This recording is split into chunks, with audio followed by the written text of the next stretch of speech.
il y a un mois. J'ai ces 3 vidéos à voir. Oui, voilà. La dernière que j'ai vue, c'était le dentiste. Bah, let's go, les refs. 9 minutes. C'est cool que celle-là dure pas très longtemps. Ah ouais, c'est parfait. C'est parfait, les refs. Les refs, t'as combien d'écrans sur ton setup? J'en ai 2. J'en ai un, je regarde. Bah, là où je regarde à droite, là, cet écran. Oups, pardon. Ici, voilà, cet écran. Et là où je regarde YouTube. Il y a des épisodes de suite où c'est hors sujet. C'est hors sujet. Ça veut dire chaque vidéo indépendante, t'inquiète pas. C'est pas la partie 2 de quelque chose. Et j'ai jamais vu ces 3 vidéos. J'espère que vous les avez pas vues. Je suis désolé si vous les avez. Pardon, excusez-moi. Je suis désolé si vous les avez vues. Vous allez les revoir ou peut-être quitter le live. Merci pour tout. Bonne continuation à vous. Bonjour à tous, c'est Feldup et je sais Mais je les avais pas regardés encore. cet épisode de Findings est un peu plus court que l'habitude. La raison pour laquelle ce Findings est un peu court, c'est parce que ce cas est tout simplement plus rapide à expliquer et que je ne me voyais pas essayer de rajouter de manière superficielle. Les refs, j'en ai pas encore parlé à Feldouche, mais gros live IRL qui arrive normalement avec Feldouche. Et vraiment, j'ai pas envie de faire quelque chose dont il a l'habitude de faire. Il faut que je lui en parle sans trop lui dire ce qui va se passer pour lui. Mais normalement, ça va être une dinguerie, les gars. Ok? Ça va être vraiment une très belle collab, normalement. De la durée sur une histoire qui, certes, est fascinante, mais n'est pas si complexe que ça. Dans le noir, son à fond. Ouais, les refs, mettez-vous dans le noir, montez le son à fond. Désolé, moi, il y a de la lumière sur moi, sinon vous me voyez plus sur live, c'est normal. Ça. Vous inquiétez pas, de nouvelles vidéos arrivent très bientôt, notamment une le 4 octobre, juste après le Frames Festival. Laissez-moi vous raconter Un peu plus fort le son, ok. Je vous le monte beaucoup plus fort. l'histoire d'une des disparitions qui m'a le plus fasciné, l'histoire du jeune Lars Mittank.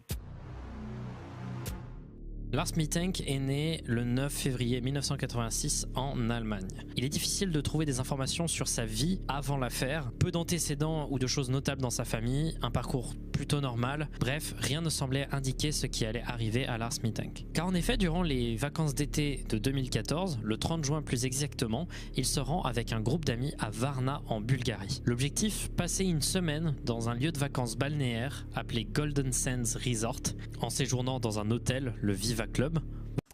Les refs, tout ce qui est pays de l'Est, Bulgarie, Espagne, Suède et tout, je ne pourrais jamais y aller de ma vie, les refs. J'ai regardé un film qui s'appelle Hostel, et là-bas, ils font du trafic d'organes. Ça veut dire, tu vas, ils font genre, ils sont grave sympas avec toi, et hop, t'as la tête tournée, ils te mettent un petit GHB dans ton verre, tu te réveilles, t'es sur une table d'opération, ils te prennent ton cœur, tes poumons, tes vacances intestins. Qui sont placées sous le signe de fêtes, d'alcool, de meufs, bref, des vacances somme toute très classiques. À ce moment-là, il a 28 ans, tout va bien, il est en bonne santé et mis à part des grosses cuites, rien ne pourrait mal se passer. Et en l'occurrence... Attends. The Bill a commandé des tomates farcies au restaurant là. À ce moment-là, il a 28 ans, Je vais péter tout un va plomb. bien, il est en bonne santé Mais et qui mis prend à ce part plat des grosses cuites, rien Bon, ne pardon, pourrait peut-être il lui mal arrivait se quelque chose de passer. Et en terrible, l'occurrence, rien de bien grave se passe pendant 6 jours. Et à un moment, les choses ont commencé à sacrément dérailler. En 2014, mais je pensais que ça s'était passé genre Le en 6 2000. juillet, il va en avec 2000. des potes dans un bar. Durant cette soirée, il va s'alcooliser énormément. Quand soudain, les discussions commencent à tourner autour d'un des sujets fétiches de Lars Mittank, le football. Il est fan du club de foot Werder Bremen et à ce moment-là, il va s'engueuler violemment avec un autre touriste, lui aussi allemand, fan du club de foot Bayern Munich. L'altercation monte en intensité et d'un coup, il commence à y avoir des coups qui sont amenés et il se retrouve très amoché à la tête. Lui et ses amis finissent par sortir du bar, alors plutôt énervé et un peu secoué par ce qui vient de se passer, et ils se décident, genre un petit coup de faim, d'aller au McDo du coin. Ses amis vont prendre la commande. Ça, il s'est fait enculer en un contre un. Il est parti se prendre un bon petit Pendant Big ce Mac. temps-là, lui reste à l'extérieur. Eh les refs, les fans de foot et tout, je vous respecte de ouf et tout, tout ça. Mais je comprends pas ceux qui idolâtrent le foot au point de s'en taper avec quelqu'un, au point de tuer des gens. Les refs, ça y est, calmez-vous. C'est un sport, je sais pas. Certes, pour certains, c'est toute leur vie, je respecte et tout. Mais dès que ça va trop loin dans la tête, que ce soit par rapport à un sport, une religion, ce que vous voulez, quand ça va trop loin, faut vous mettre au hype un peu, je sais pas. Prétextant ne pas avoir faim et juste se sentir un peu mal. Lars avait l'air un peu extérieur, un peu Surtout un peu Paris-Marseille. perdu. C'est simple, Il se quelques passe des minutes dingueries. après, ses amis reviennent dehors et Lars Mittank a complètement disparu. Sur ce moment-là, les amis sont un peu perplexes et se disent qu'il a dû rentrer à l'hôtel. Ils s'y rendent donc, c'est 20 minutes à pied, c'est pas très long mais il faut comprendre aussi qu'ils sont complètement alcoolisés. Ils entrent dans l'hôtel, montent dans leur chambre et toquent à la chambre de Lars et ils se rendent compte qu'il est pas là. Lars a définitivement complètement disparu. Mais les choses vont devenir encore plus folles. Pourquoi ? Parce que le lendemain matin, il se réveille dans l'hôtel, décidé à quand même vérifier où est Lars. Et Lars réapparaît. Il est de retour. Tout va bien, on est le 7 juillet, Lars a été retrouvé. Il explique sa disparition en disant que 4 hommes, probablement de l'Europe de l'Est, l'auraient rejoint à l'extérieur du McDo le jour même. Il l'aurait démonté. Il explique que ces 4 hommes auraient été embauchés par le supporter de foot qui était contre lui la veille pour lui péter la gueule. Alors évidemment ses amis ne le croient pas, et en effet on les comprend, hein, c'est complètement illogique de faire ça. Tu t'engueules avec quelqu'un, moi j'engage pas 4 gars pour te péter la gueule. Mais néanmoins il a passé la nuit dehors, pas trop de précision sur où exactement, si c'est dans la rue ou chez quelqu'un, mais il s'est fait véritablement rétamer et il se retrouve avec un mal à l'oreille et à la mâchoire. Sauf qu'il y a un problème, le 7 juillet 2014, c'est la date à laquelle il est censé rentrer avec ses amis en avion en Allemagne. Le problème c'est qu'il peut pas rentrer comme ça, il est beaucoup trop amoché, il est dans une condition physique déplorable. Il va voir un ORL d'urgence et il lui diagnostiquera un tympan perforé et on lui dit de se faire opérer illico, mais Lars refuse. Néanmoins on lui prescrit un antibiotique, le céfuroxime, et on lui déconseille de prendre l'avion. Il rejoint finalement ses amis à l'aéroport, leur dit au revoir. Sur le moment, ses amis diront qu'il avait l'air plutôt normal, et c'est important considérant ce qui va se passer ensuite. Parce qu'ensuite, les choses vont encore plus dérailler. Mais attends, il y a un truc que je comprends pas. Le poteau, il s'est fait remplir en 1 contre 1. Il dit, bon, les refs, voilà, petite défaite, tout ça, je pars au McDo me consoler. Et les potes, à ce moment-là, ils restent avec le mec qui a rempli leurs potes. Genre, ils restent avec le supporter de foot qui a enculé Lars. C'est ça que je comprends pas. Ils l'ont suivi au McDo, logiquement. J'ai perdu la bagarre. Ben oui, il était en mode j'ai perdu la bagarre. Qu'est-ce qu'ils font ces potes? Ils sont rentrés à l'hôtel dormir. Moi, je l'aurais accompagné au McDo, voir si tout va bien et tout. Parce que le truc, c'est qu'en sortant du McDo, il s'est fait ramar par 4 Tchétchènes bien déter. Tchétchènes déter qui l'attendaient à la sortie. Et moi, j'aurais jamais laissé mon pote seul comme ça. Je sais pas, il saigne de la bouche, il lui manque une dent. Ah, vas-y, mon ref, bon McDo, moi je rentre à l'hôtel. C'est bizarre un peu. Car lui, il reste en Bulgarie seul et il prend un autre hôtel, moins cher, un hôtel vrai. Ah, pardon, j'ai mal compris. Attendez, dites-moi. Il était rapta. Attends, toi, t'as rien compris, toi non plus.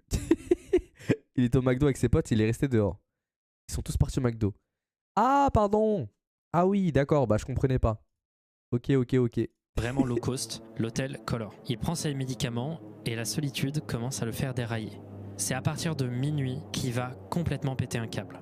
Des caméras de surveillance que je n'ai pas réussi à trouver en ligne le montrent complètement terrifié, à tourner en rond dans sa pièce de manière erratique, regarder à travers les fenêtres, baisser les volets. Son comportement est plus qu'étrange. Il agit en parano et il semble en psychose complète. À ce moment-là, il appelle sa mère. Il l'appellera plusieurs fois durant la nuit. Il lui avoue ne se sentir pas du tout en sécurité. Il lui dit de faire des choses complètement extrêmes, comme par exemple de bloquer ses cartes bancaires. Il mentionne des pilules. Son discours est complètement frénétique. Et sa mère lui prend alors un billet d'avion le plus tôt possible pour qu'il revienne en Allemagne, la Bulgarie semblant être un endroit qui le stresse énormément. Il part de l'hôtel à 1h. Les refs, vous savez que je le comprends. Petite anecdote, ça va durer 1 minute, même pas, vous inquiétez pas. Je vais en Turquie. Voilà, je vais à Istanbul et tout. Et c'était quand? C'était il y a 2 ans, je crois, ou 1 an, je sais plus. Et sa mère, la première nuit, j'avais un hôtel de fou. Et la première nuit où j'y suis, j'ai pris un hôtel, comment vous dire, c'était dans une auberge de jeunesse. Et ça coûtait genre 5 € la nuit. Je me suis dit, ah vas-y, en plus, en fait, c'était à côté de mon hôtel, c'est ça le truc. C'était genre à 20 minutes en voiture.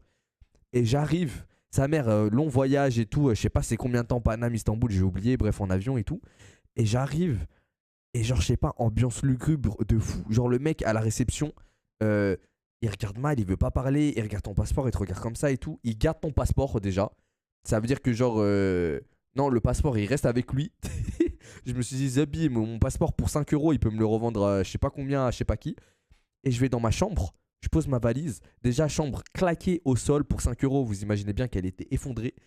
Et le truc, c'est que tout le monde pouvait aller devant ma chambre. Genre des gens que je connaissais pas parce qu'il y avait les toilettes de tout l'auberge.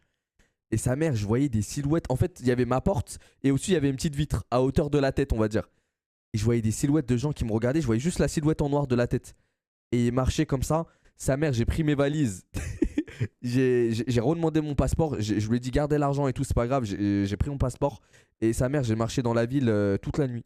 Je voulais pas rester là et j'avais dormi dehors. 1h du matin, puis il revient pour finir la nuit quelques heures après. On ne saura jamais ce qui s'est passé entre le moment où il est parti de l'hôtel et le moment où il re-rentre. Le lendemain, il s'habille et il prend un taxi vers l'aéroport.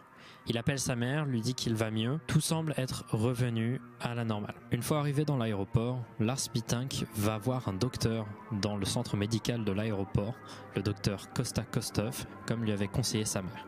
Le médecin dira de lui qu'il était très anxieux et qu'il avait du mal à former un dialogue cohérent. Au bout de 45 minutes dans l'aéroport, alors qu'un employé de l'aéroport interrompt son examen médical, il se met à courir.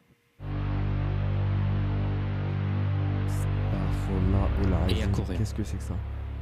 Et encore à courir. Et il s'arrêtera jamais.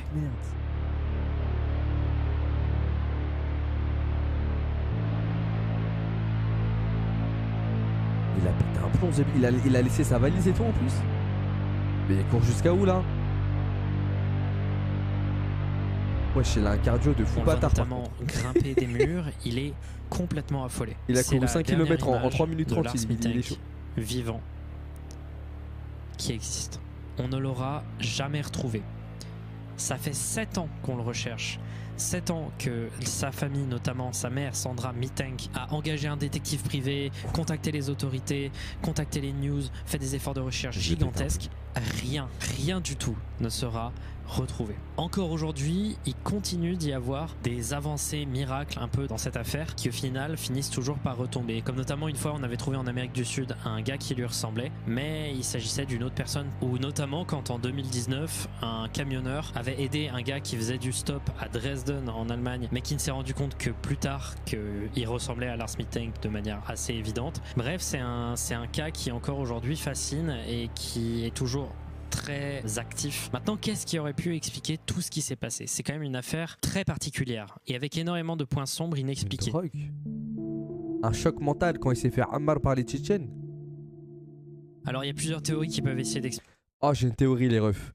Quand il s'est fait choper par les Tchétchènes, ils lui ont volé un organe et cet organe, il devait absolument le récupérer. C'est pour ça qu'il a couru en ville, mais ça s'est pas passé comme prévu. Une fois arrivé au centre-ville, et il lui est arrivé plein d'histoires, ainsi de suite, ainsi de suite. Expliquer ça, d'abord, il y a la théorie de la dégradation de la santé mentale due à des substances. D'abord, il y a les médicaments qu'il a pris. Je vous l'avais dit, les refs. Même s'il ne possède pas vraiment beaucoup d'effets secondaires, un effet secondaire très rare, c'est la psychose. Donc c'est peut-être expliqué par ça et il aurait couru jusqu'à sa mort. Il y aurait également la possibilité qu'il ait pris des drogues durant les soirées qui s'étaient passées, mais malheureusement, ses amis disent que c'est pas vraiment le style du gars. Néanmoins, c'est l'hypothèse que soutient la police bulgare. Il y a aussi la possibilité que la prise de certaines substances ait déclenché des syndromes parano chez Lars Mittank. On ne sait pas, c'est quelque chose qui peut arriver parfois. Ensuite, il y a une deuxième théorie, et ça c'est la théorie qui fascine le plus les gens. C'est la théorie du trafic d'organes ou du trafic d'êtres humains. L'idée étant que Lars Mittank aurait été mis... Les refs, je vous l'avais pas dit maintenant.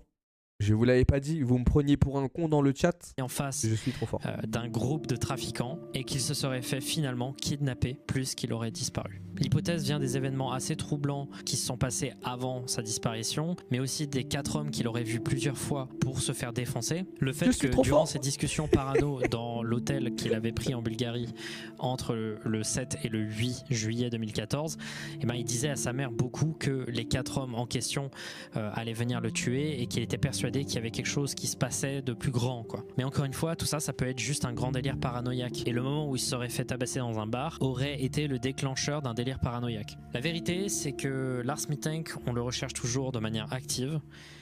Si vous croisez un homme qui ressemble à ça, peut-être que c'est lui.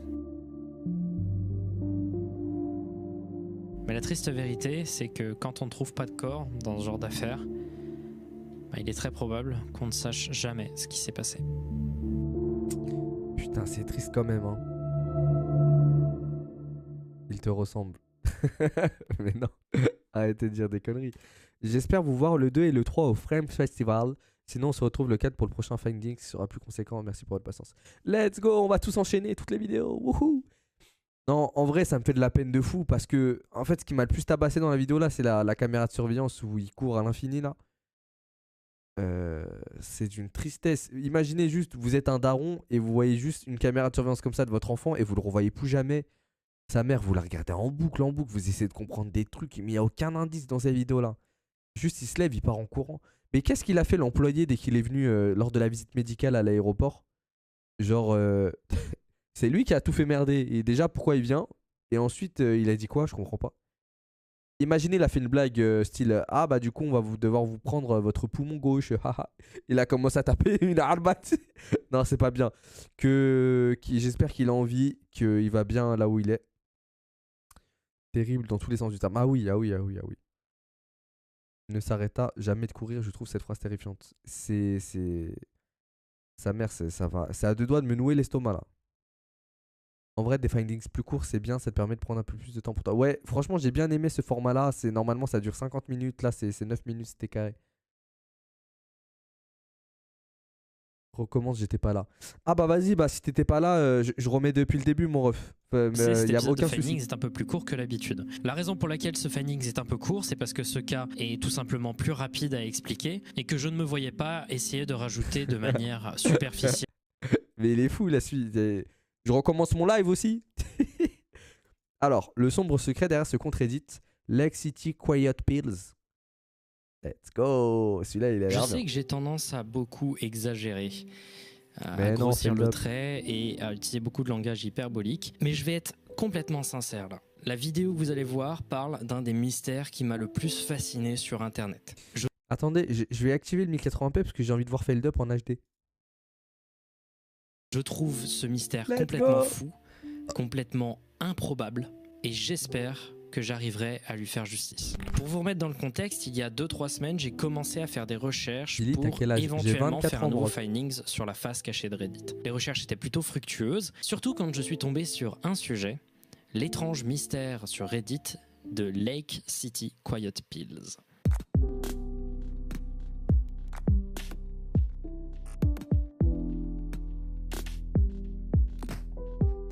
Cette vidéo a fait Écoutez-moi bien, essayez d'aller jusqu'au bout, parce que vous allez voir, ce qui semble partir de base plutôt anodine finit par vous emmener dans certains des couloirs les plus sombres et les plus étranges d'Internet. Laissez-moi vous parler du mystère Lake City Quiet Pills.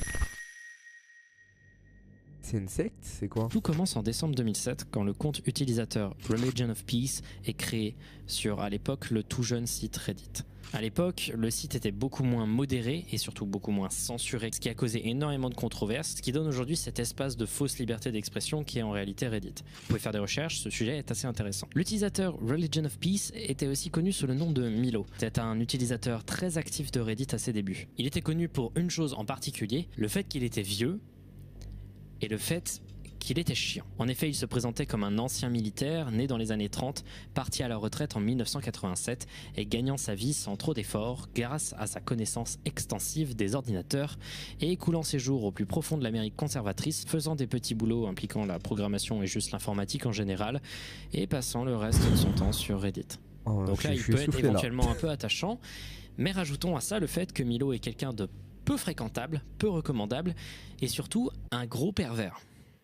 Parce que quand je vous ai dit que Reddit était pas très censuré à l'époque et que ça a causé des grosses controverses, je ne rigolais pas, il en a fait partie. Parce que au-delà d'apparaître dans ses messages comme un vieux aigri, il était également modérateur pendant longtemps du subreddit le plus controversé de l'histoire, Alors, là je viens de censurer le mot et je le censurerai constamment. Vous vous demandez souvent pourquoi je censure certains mots dans mes vidéos. C'est simple, parfois YouTube semble ne pas aimer qu'on prononce certains mots à propos de certains sujets très controversés. C'était simple, c'était un subreddit où des gens postaient des photos de mineurs dans des poses suggestives. De la pornographie softcore. Le personnage de Milo est donc assez détestable. Rajoutons à ça le fait qu'il insultait régulièrement les gens sur Reddit et surtout il semblait violent et renseigné sur les manières de se battre, de blesser et d'abattre des gens. Régulièrement, lors de ses nombreuses excursions sur des subreddits pornographiques, il mettait un lien vers un site qu'il avait créé qui s'appelait That Old Guy's Image Host, littéralement l'hébergeur d'images de ce vieux gars. Ce site était tout simplement une galerie gigantesque avec des milliers d'images pornographiques et notamment également des images softcore porno. C'est un personnage vraiment dégueulasse, je n'aime pas Milo. Mais un truc particulièrement bizarre avec ce site, c'était son lien. L'URL du site, c'était lakecityquietpills.com. Littéralement, les pilules de silence de Lake City. Ça n'a rien à voir avec le concept du site. Et ça a piqué la curiosité des gens. Attendez, on est d'accord, le concept du site, c'était un hébergeur d'images. Genre comme Noël Shack, comme IMG je sais pas quoi là. IMG Ouais, ok. Mais le 17 juillet 2009, quelque chose se passe qui va énormément changer l'histoire. C'est simple, Milo va poster son dernier message sur Reddit. Le même jour, un compte Reddit du nom de 2-6, qu'on va appeler 26, fut créé par un anonyme. Ce compte ne posta qu'un seul post dont le titre était « La fin de Religion of Peace, il est mort aujourd'hui ». Dans ce message, 26 se présente comme l'hébergeur du site de Milo. Il donnait l'espace serveur nécessaire pour que Milo puisse y mettre ses images pornographiques sur son site. C'est à peu près le seul lien qu'il avait avec Milo.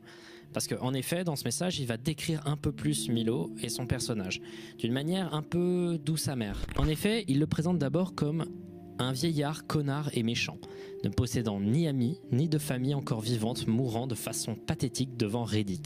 Apparemment, il serait vraiment mort littéralement devant le site. Il ne parlait à presque personne, mis à part sa propriété. Mérité, aucune compassion pour ces petits fils de pute qui se branlent sur des enfants et comme des ça. gens à son travail. Et il méritait aucun bonheur, sale bâtard. Moi, il me tolérait. C'est tout. Comme je l'ai dit, il était méchant. Je pense qu'il utilisait ça comme un bouclier pour garder les gens loin de lui. Il va être incinéré lundi sans célébration comme il le souhaitait. Let's go! Je vais jeter ses cendres dans la forêt en Pennsylvanie, près de là où il est né. Je ne sais pas quoi dire de plus. Il va me manquer. Bâtard misérable. Comme prévu, ma traduction voilà, est pas même incroyable, lui l'insulte. mais néanmoins, on remarque quelque chose avec ce post. Déjà, 26 écrit d'une manière très particulière. C'est difficile à expliquer, mais concrètement, il fait des fautes d'orthographe très précises à certains moments qui font pas vraiment sens et il utilise beaucoup de jargon de son pays. C'est un moyen qu'on va utiliser souvent pour essayer d'identifier quel message a été écrit par 26, vous allez comprendre. Il mentionne également dans son post le fait que l'endroit où il va déposer les cendres de Milo ne sera pas l'endroit exact où il est né. Pardon, excusez-moi, pour ceux qui ont acheté des objets à la brocante de Billy, vous inquiétez pas, je vous contacte. Juste là, faut que je fasse le tirage du concours Predator. Là, je l'ai toujours pas fait, sa mère. Le Z-Event et tout ça m'a pris trop de temps. Et juste avant le Z-Event, j'étais en vacances pendant 4-5 jours. Je fais ça et après je vous envoie vos objets chez vous les refs, ok? Je vous les envoie après-demain, Inch'Allah, ok les refs? Et étant donné que cet endroit en question a été remplacé par un supermarché. Ça paraît pas, mais ça sera un tout petit peu important quelques jours plus tard, parce que 26 était vraiment pas actif sur Reddit, il semblait vraiment pas s'être accommodé au site, c'était pas vraiment son délire, et également il semblerait que lui aussi ce soit un vieux qui ait connu Milo, notamment lorsqu'ils étaient tous les deux militaires. Il répond seulement à quelques commentaires, et il finit tout simplement par donner les coordonnées GPS de l'endroit où il a déposé les cendres de Milo, et si on cherche pas très loin, on trouve un supermarché placé à côté d'une forêt, ce qui semble montrer que l'histoire pour l'instant est très cohérente. Et là maintenant c'est simple, les choses vont grimper d'un coup. Si 26 n'avait jamais posté ce message, peut-être que le mystère n'aurait jamais été découvert. Parce que les gens ont commencé à faire des recherches. Les gens, c'est des baisers. Je suis pas exactement sûr d'avoir trouvé le moment exact où les gens ont commencé à faire des recherches, mais quand ils ont commencé à faire des recherches sur l'utilisateur 26, des choses très claires ont commencé à apparaître. En effet, en cherchant, ils sont tombés sur un compte du site Fark, un site très vieux qui a été créé il y a 22 ans, similaire à Reddit, où des communautés peuvent réagir à des articles de nouvelles variés. Et sur ce site, ils trouvèrent un compte du nom de Angel26, qui possédait comme adresse email angel.2.6@lakecityquietpills.com. Alors, c'est assez cohérent avec le fait qu'il était l'hébergeur du site pour Milo, mais ce qui est hyper étrange, c'est que ce compte date de 2001. C'est-à-dire que le site Lake City Quiet Pills existait depuis bien avant l'utilisation qu'en faisait Milo, c'est-à-dire comme un hébergeur de porno. En regardant les infos d'utilisateurs sur Fark, les gens se rendirent compte que Angel26 parlait beaucoup d'armes à feu et signait tous ses messages par cette phrase. Distribue des pilules de silence de Lake City à des salauds qui ont besoin de repos permanent depuis 1968. Tout paraissait super étrange et étonnamment très agressif ce message, alors qu'il est très cryptique, il paraît très agressif. En fait, les internautes commençaient à se demander ce qui se passait avec ces deux gars-là, Milo et 26. Alors ils se sont dit, on va investiguer un peu plus lakecityquietpills.com. Rien n'en sortira particulièrement, rien de caché dans les milliers de photos, jusqu'à ce qu'ils entrent dans le code source du site. Les trouvailles furent impressionnantes. Putain, j'ai hâte de savoir ce qu'ils ont trouvé dans... Il y avait caché dans le code source des tonnes de messages visiblement utilisés par plusieurs personnes utilisant le site, s'appelant tous par des surnoms étranges et utilisant...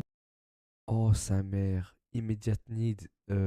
Enfant de 8 à 10 ans, chinois-coréen. des termes indescriptibles. Le site se présentait vraiment comme une série de textes qui ressemblaient à des gens cherchant de l'aide ou postulant pour des travaux. Ces travaux semblaient être des boulots militaires, mais pas très légaux. Il y avait beaucoup d'utilisation de jargon très précis et aujourd'hui encore parfois indéchiffrable. On trouvait notamment des termes comme Iron Key, un disque dur contenant des informations très encryptées et extrêmement importantes. On trouvait également l'acronyme W/W qui peut signifier énormément de choses, mais parmi les choses que ça peut vouloir dire, c'est wet work. Et wet work, c'est un euphémisme d'assassinat. Et vous commencez à vous rendre compte que ce vieux site d'image d'un vieil homme décédé est en fait un site de proposition de job pour assassins. Vous pouvez ne pas y croire et vous inquiétez pas, c'est tout à fait normal.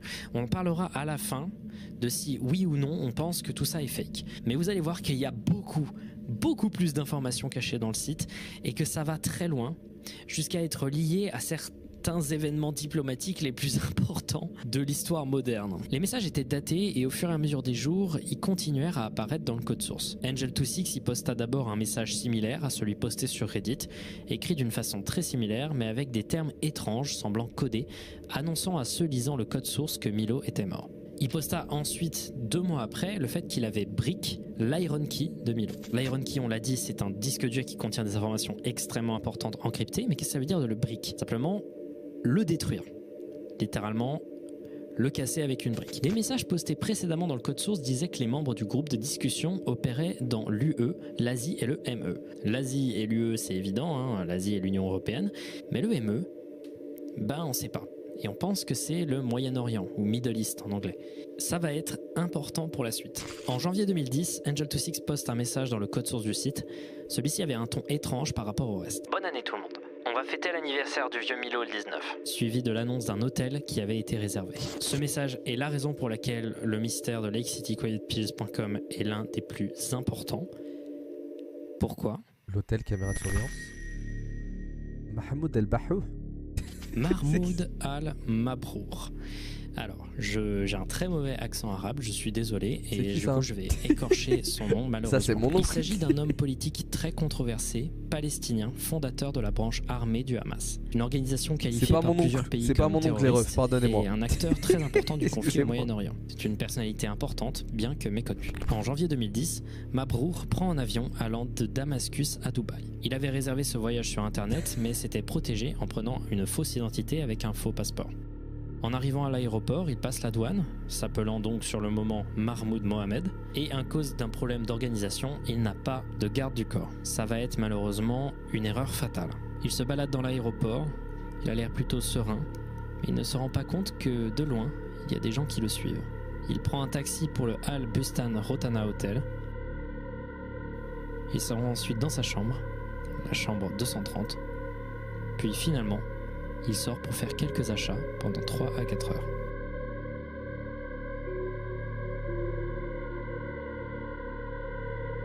En arrivant à 20h24 dans sa chambre, oh non, me dis pas qu'il y a des gens qui l'attendent à l'intérieur. Il y avait des gens qui l'attendaient.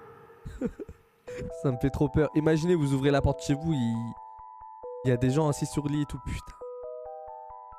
Ce que je vous ai raconté est vrai, il s'agit d'un des assassinats de l'histoire moderne les plus importants et ça a eu des répercussions. Attends, si sur le site de Milo le message c'était concernant ce mec et que le rendez-vous à l'hôtel c'était pour sa chambre, c'est une diplomatique internationale. C'était un événement très controversé. Des enregistrements de caméras de surveillance sont disponibles sur internet et en réalité, il s'agit d'un meurtre dont l'organisation méticuleuse a fait que seuls des suspects existent, mais pas de consensus direct. Les assassins avaient tout planifié pour pouvoir se rendre dans l'hôtel en même temps que Mahmoud, attendre qu'il sorte en attendant en bas, se rendre dans sa chambre en piratant une carte magnétique d'un hôtel, le tout supervisé apparemment par un groupe informatique situé à Paris, à Bercy. Je sais sais même pas si je suis sûr de ce que je raconte, mais j'ai vu cette information et j'y croyais pas, mais ça me faisait rire. Mais le plus étrange dans tout ça, c'est que l'assassinat a eu lieu le 19 janvier 2010. La date même de la fête d'anniversaire de Milo, prévue par Angel26. Et si vous pensez que c'est juste une grosse coïncidence, laissez-moi aller un peu plus loin. La fête dans l'agenda commençait à 15h. Al-Mabrour est arrivé à Dubaï à 15h15. Aussi, un message fut posté dans le code source du site la veille de l'assassinat disant ceci. On a 38 chambres à l'hôtel Marriott au 46. Shade a les clés pour les locaux. Prenez-les pendant la fête. Donnez votre nom de voyage à l'accueil et c'est bon. Pas de pièces d'identité nécessaires. On se charge de la facture. Les téléphones là-bas ne sont pas sûrs. Alors, c'est pas très clair ce que c'est qu'un nom de voyage, mais il semblerait que ce soit une fausse identité qu'on prend uniquement pour se déplacer. Pour une fête d'anniversaire, c'est quand même particulier d'avoir des fausses identités. Également le fait que les téléphones... Non, mais c'est évident que ce sont eux. Mais moi, ce qui me choque, c'est qu'en 2010, c'est aussi facile de niquer le système. Genre, encore, moi, je me suis toujours dit, putain, faire des meurtres dans les années 80, 70, 90, il n'y avait pas beaucoup de caméras, Internet, ça existait limite pas. Bah, ça existait pas d'ailleurs. Genre, tu peux pas te faire péter, tu tues un mec, tu l'enterres, ça y est, personne te retrouve. Même s'il y a une plaque d'immatriculation sur ta voiture, il n'y a pas de fichier sur ordinateur. J'avais vu un reportage sur Netflix et je crois que le fichier centralisé avec les plaques et tout, il n'est pas apparu tout de suite quoi. Mais là en 2010 tu peux niquer autant le système aussi facilement, les téléphones ne sont pas sûrs. Enfin, c'est juste une fête d'anniversaire. Et 38 chambres. Quelques jours après l'assassinat, un dernier message fut posté donnant la facture de la fête. 94 080 $. Ce qui est énorme.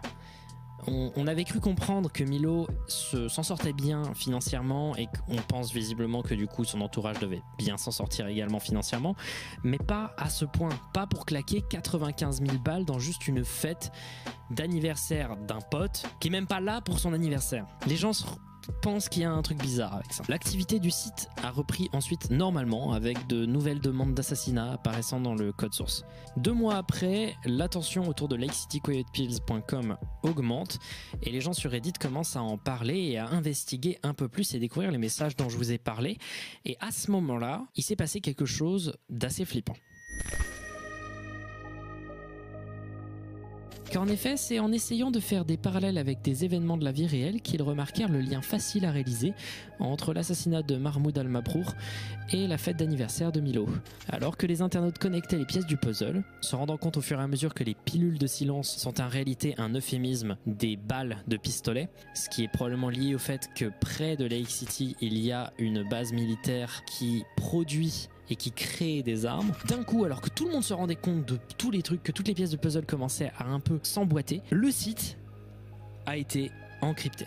C'est-à-dire que toutes les informations qu'il y avait présentes dans le code source ont été traduites dans un langage de code, rendant complètement inaccessible l'intégralité des informations du site. Donc les internautes ont commencé à essayer de décrypter les codes, essayer de déchiffrer des clés PGP, et au fur et à mesure, le site a juste fermé. Laissant juste un long silence un peu bizarre vis-à-vis de cette affaire. Ok, qu'est-ce que c'est que ce bordel? Comment ça, le compte d'un vieillard sur Reddit a pu être lié à un des assassinats les plus importants de l'histoire moderne? Et plein d'autres en plus. Comment c'est possible? C'est juste trop beau pour être vrai. Est-ce que c'est un fake? Beaucoup de gens connaissent ce mystère car il est tellement absurde dans ses connexions et pourtant tellement crédible. C'est un véritable bordel et une communauté est encore active plus de 10 ans après les faits pour essayer de comprendre ce qu'il s'est passé et si lakecitycoyotepills.com était vraiment un site d'un vieux vétéran de la Seconde Guerre mondiale ou juste un fake orchestré de A à Z. Alors, dans un premier temps, il y a des arguments en faveur du fake qui sont assez importants. Dans un premier temps, les recherches ont été assez mal documentées et j'ai pas su trouver si Lake City Quiet Pills avait été investigué sur le moment au fur et à mesure que les messages dans le code source commençaient à apparaître ou si ils ont découvert les messages dans le code source d'un coup alors qu'ils étaient déjà tous présents. Si c'est le cas, ils auraient pu largement voir l'assassinat de Mahmoud Al-Mabrour et créer ces messages, mais je sais pas vraiment si ça a été découvert en amont. Aussi, un peu de recherche fait que l'on se rend compte que Milo aimait bien mytho quand il racontait qu'il était vétéran et ancien militaire. En réalité, si on regarde les dates qu'il nous a données, il aurait rejoint l'armée à genre 13-14 ans. Il dit qu'il sait pas comment il a fait, mais il a réussi à y arriver plus tôt. Et en général, il y a des inconsistances dans tous ces messages de son grand historique sur Reddit. Il semblerait que le gars soit un gros mytho et que du coup ça rend pas très crédible tout ce qu'il raconte, même s'il y avait quand même des consistances assez claires et qu'il a quand même été présent sur Reddit pendant 2 ans avant de... J'ai une question les refs, est-ce qu'il est possible d'éditer un message sur Reddit? Parce qu'imaginez un mec s'est créé un compte en 2007 à l'ouverture de Reddit et qu'il a posté des topics de merde sur Pokémon ou j'en sais rien et qu'après il édite tous ses messages et il monte une histoire de fil en aiguille pour devenir un truc un thread légendaire. Non, ah bah d'accord.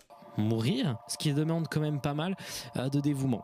C'est simple, le truc paraît beaucoup trop gros en fait. Et notamment le youtubeur Barely Sociable, que vous connaissez très probablement si vous regardez des vidéos creepy sur le YouTube américain. Il a fait notamment une super vidéo sur le site Silk Road. Ce gars-là avait fait une super vidéo sur Lake City Quiet Pills, c'est d'ailleurs sa première vidéo et je l'ai vu pour notamment me documenter sur ça. Et bien quelques temps après sa vidéo, il a fait une série de tweets disant tout simplement que Lake City Quiet Pills était un hoax complet, que tout avait été orchestré par un vieux mec bizarre insupportable sur internet qui a plusieurs pseudonymes, qui est un troll étrange, pervers, qui serait dans la communauté furry et qui aurait des sites sur le darknet pour discuter de manière encryptée avec ses potes, et ce qui semblerait être donc l'indication qu'il serait pas... Enfin, il aurait été modo sur Reddit pour une raison, quoi.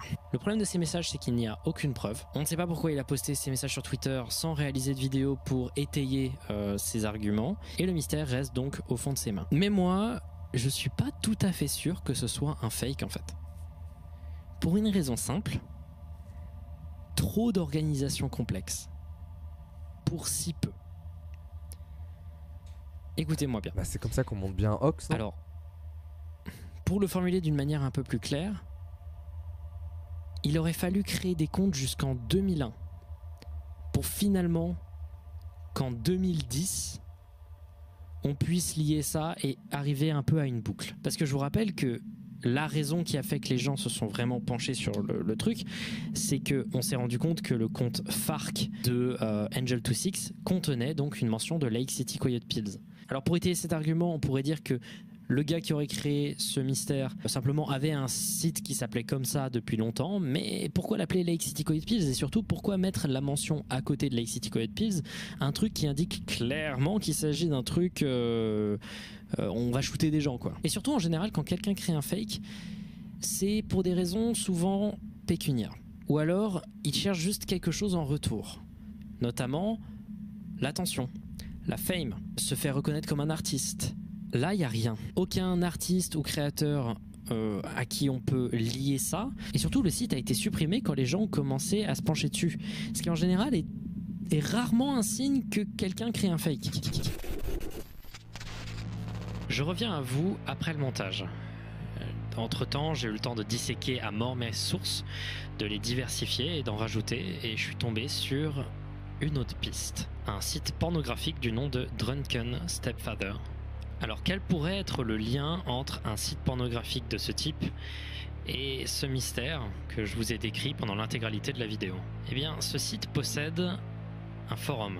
Sur ce forum, on y trouve beaucoup de discussions, souvent assez incompréhensibles, entre des gens partageant des fétiches et des obsessions allant de étranges à glauques, sur des messages d'un certain 26.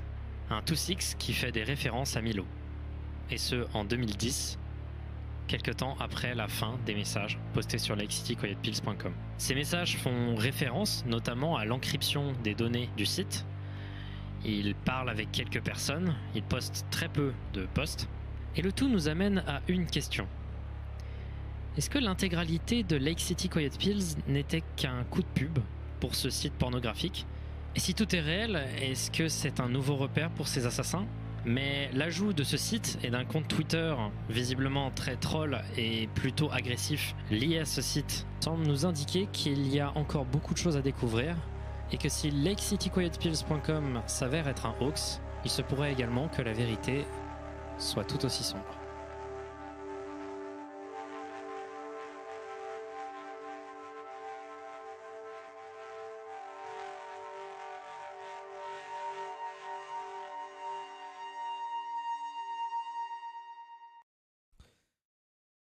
Je pense pas que ce soit un fake. Honnêtement, ça veut dire qu'un mec se serait cassé le cul à monter un fake de 2001 jusqu'en 2016 quasiment.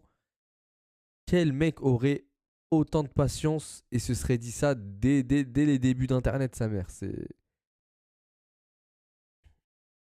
impossible. Mais je pense pas que ce soit possible, honnêtement. Ça demande trop de temps, trop de préparation, trop de patience pour un truc qui pèterait. Genre, t'imagines, tu montes un fake, tu te dis, ok, dans 15 ans, ça y est, mon fake sera terminé, les gens seront enfin au courant.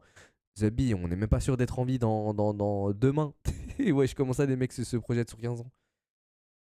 Trop de détails. Non, non, je pense honnêtement je pense pas que ce soit un fake, honnêtement.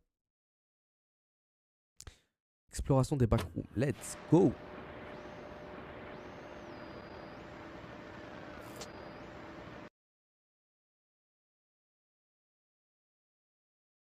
Abonne-toi, gros. Je suis pas abonné. Oh, pardon. Les refs, bien évidemment, abonnez-vous tous, ça fait le dupe. Ajoutez toutes les trucs, toutes les notifications et un pouce en l'air. Enfin, un pouce bleu ou pouce vert, je sais plus.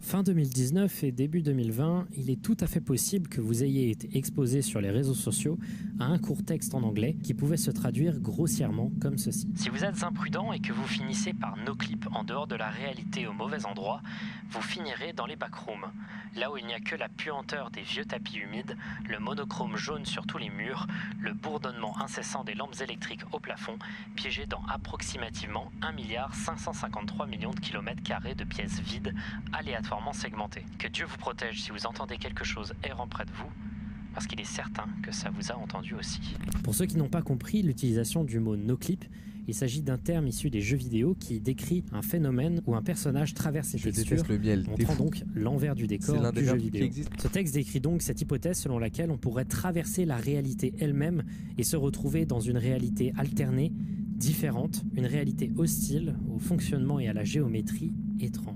Il est probable, si vous suivez beaucoup l'horreur sur internet, que ce texte vous dise quelque chose ou même que vous l'avez lu. Mais encore plus probable serait que vous ayez vu cette image.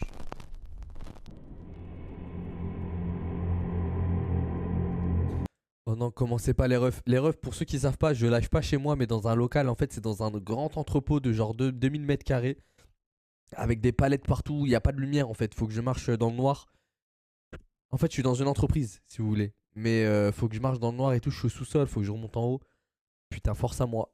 Force à moi après le live. Une soi-disant photo des backrooms.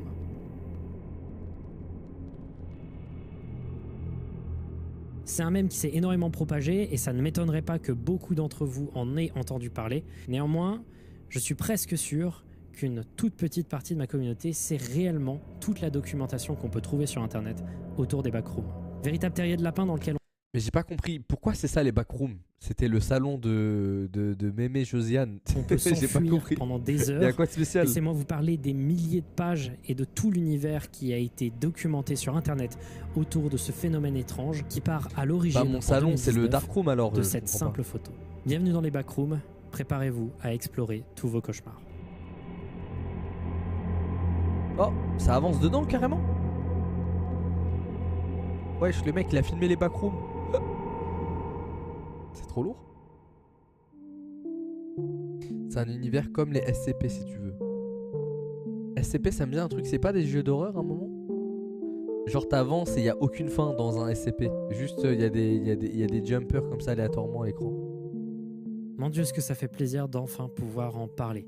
Vous m'avez beaucoup demandé de traiter le sujet des backrooms, de traiter tout son impact sur Internet, et je vais essayer du mieux que je peux de faire justice à ce sujet passionnant. Cette vidéo va se découper en plusieurs parties, et je vais commencer pour des raisons d'immersion, par tout bêtement une exploration des backrooms. Parce que si le concept peut paraître très fin dans ce premier texte, réalisez bien que vous êtes en face d'un des univers les plus complexes qui a pu être découvert sur Internet. Explorons les backrooms, commençons par le début. Putain, comment je peux être Tout sur internet commence tous les dans le jours de monde ma réel. vie et pas connaître ça? Vous êtes sur Terre, tout se passe bien, vous passez votre journée sans aucun problème, quand soudain, sans que vous ne sachiez pourquoi, votre pied commence à traverser le sol, puis votre corps entier, vous tombez dans le noir complet, puis finalement, vous heurtez le sol. C'est un sol habituel et à la fois inhabituel, une moquette légèrement humide, assez crasseuse et sale. L'endroit est complètement silencieux et vos yeux lentement s'accommodent à la forte lumière située au-dessus de votre tête. Vous êtes actuellement dans les backrooms, dans un infini dédale de pièces ressemblant à des locaux de bureaux ou de réserves de supermarchés complètement vides. Le sol est couvert d'une moquette humide, parfois moisie. Les murs, eux, sont couverts d'un papier peint jaunâtre, impersonnel, avec de vagues motifs ne changeant presque jamais. Le plafond, lui, est un classique faux plafond, plutôt cheap. Mais ça, je sais pas si ça doit faire peur, mais ramène-moi dans les backrooms, je prends ma GameCube, une petite télé, je reste là très très longtemps mon ref. Marhaba, bienvenue, je suis ici comme à la maison.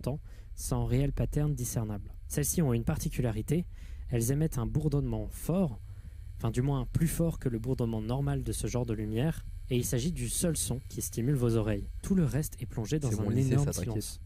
Ouais, vous êtes complètement seul. Ça me de fait peur, nombreuses autres personnes sont déjà tombées dans les backrooms. D'autres voyageurs. Vous avez un point commun avec tous ces voyageurs, vous êtes tous tombés au même endroit. L'étage 0. Vous êtes à l'intérieur de cette infinie dédale de pièces de bureau. Il est très facile de mourir ici. Déjà car parfois, certains voyageurs ne sont juste pas expérimentés et meurent de déshydratation et de faim. Ou simplement car ils tombent dans la folie. Le problème des backrooms, et ça on va le comprendre très vite, c'est que ça a un impact très important sur la santé mentale. La géométrie et l'espace dans les backrooms est constamment distordu et inhabituel. L'espace est non linéaire et confus. Il est possible en allant dans la même direction constamment de retomber à nouveau sur une pièce qu'on a déjà franchie. L'environnement est redondant, il y a un enfermement constant, et si on ajoute à ça le bourdonnement des lumières qui lui aussi est redondant, il y a largement de quoi devenir complètement fou. Vous commencerez donc à avoir des hallucinations qui arrivent en conséquence directe de cet isolement. Vous entendrez des chuchotements, des voix, des insectes croulant sur les murs ou sous votre peau, une amplification assourdissante du bourdon de la lumière. La solitude vous écrase. Ah, ça commence un peu à faire peur là quand même. Les refs, mettez-vous bien dans le noir, lumière éteinte, gros son, gros casque, gros... Elle presse contre vos oreilles et votre... Gros chibre. Vous errez dans une solitude complète jusqu'à ce que le sentiment empressant que vous êtes suivi vous guette. La documentation sur internet semble indiquer qu'à l'étage 0, il n'y aurait pas spécialement d'autres choses, d'autres entités, car tout simplement personne n'a croisé de voyageurs ou même d'autres choses tout simplement.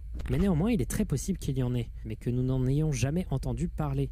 En effet, les explorateurs des backrooms semblent indiquer que de nombreuses personnes y sont mortes, mais qu'aucun cadavre n'a jamais été retrouvé.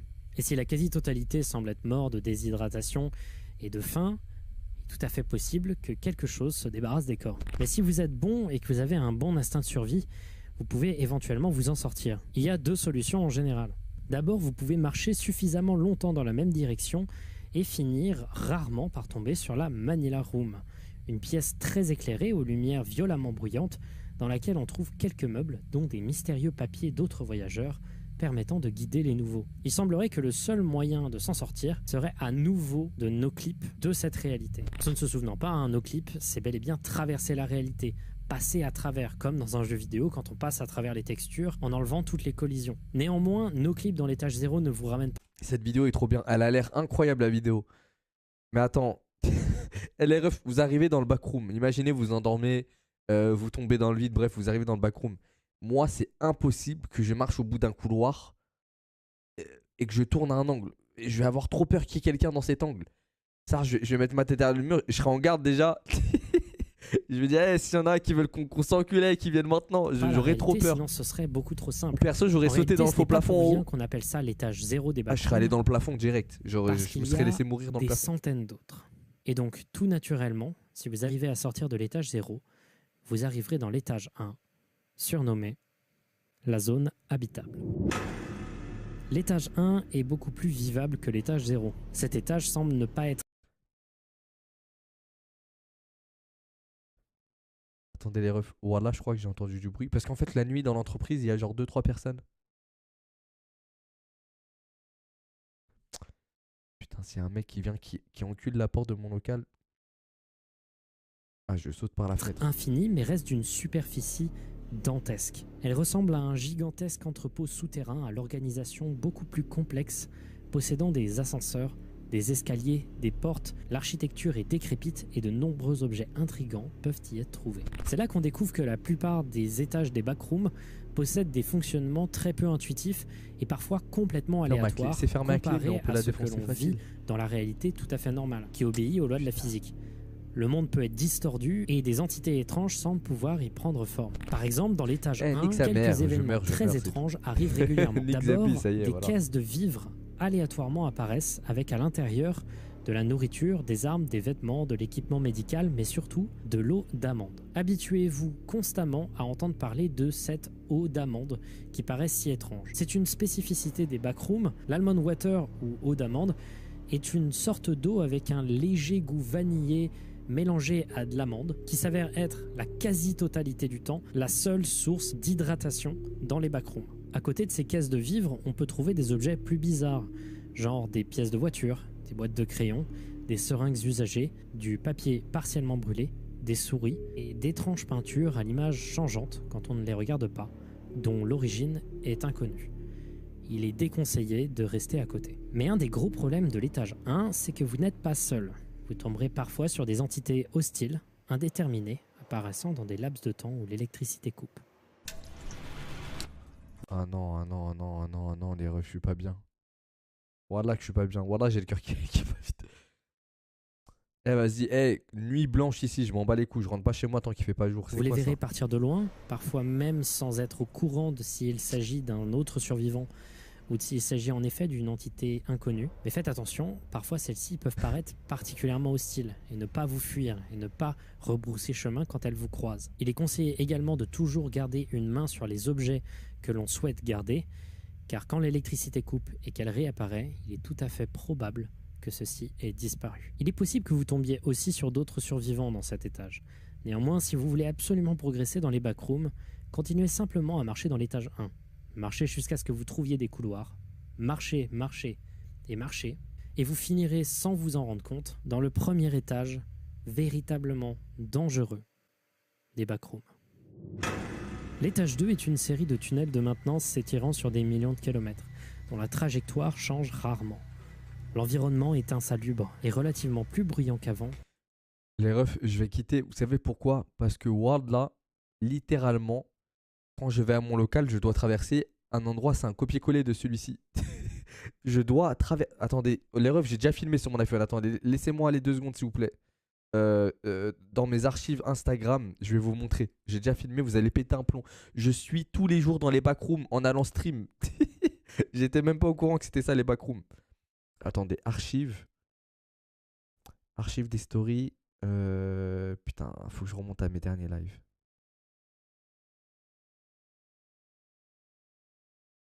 Ah, ça capte mal, je suis désolé. Ah si, c'est bon. Allez, allez, allez, faut que je montre comment c'est à l'intérieur.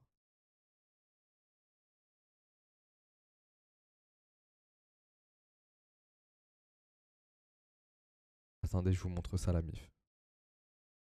Regardez.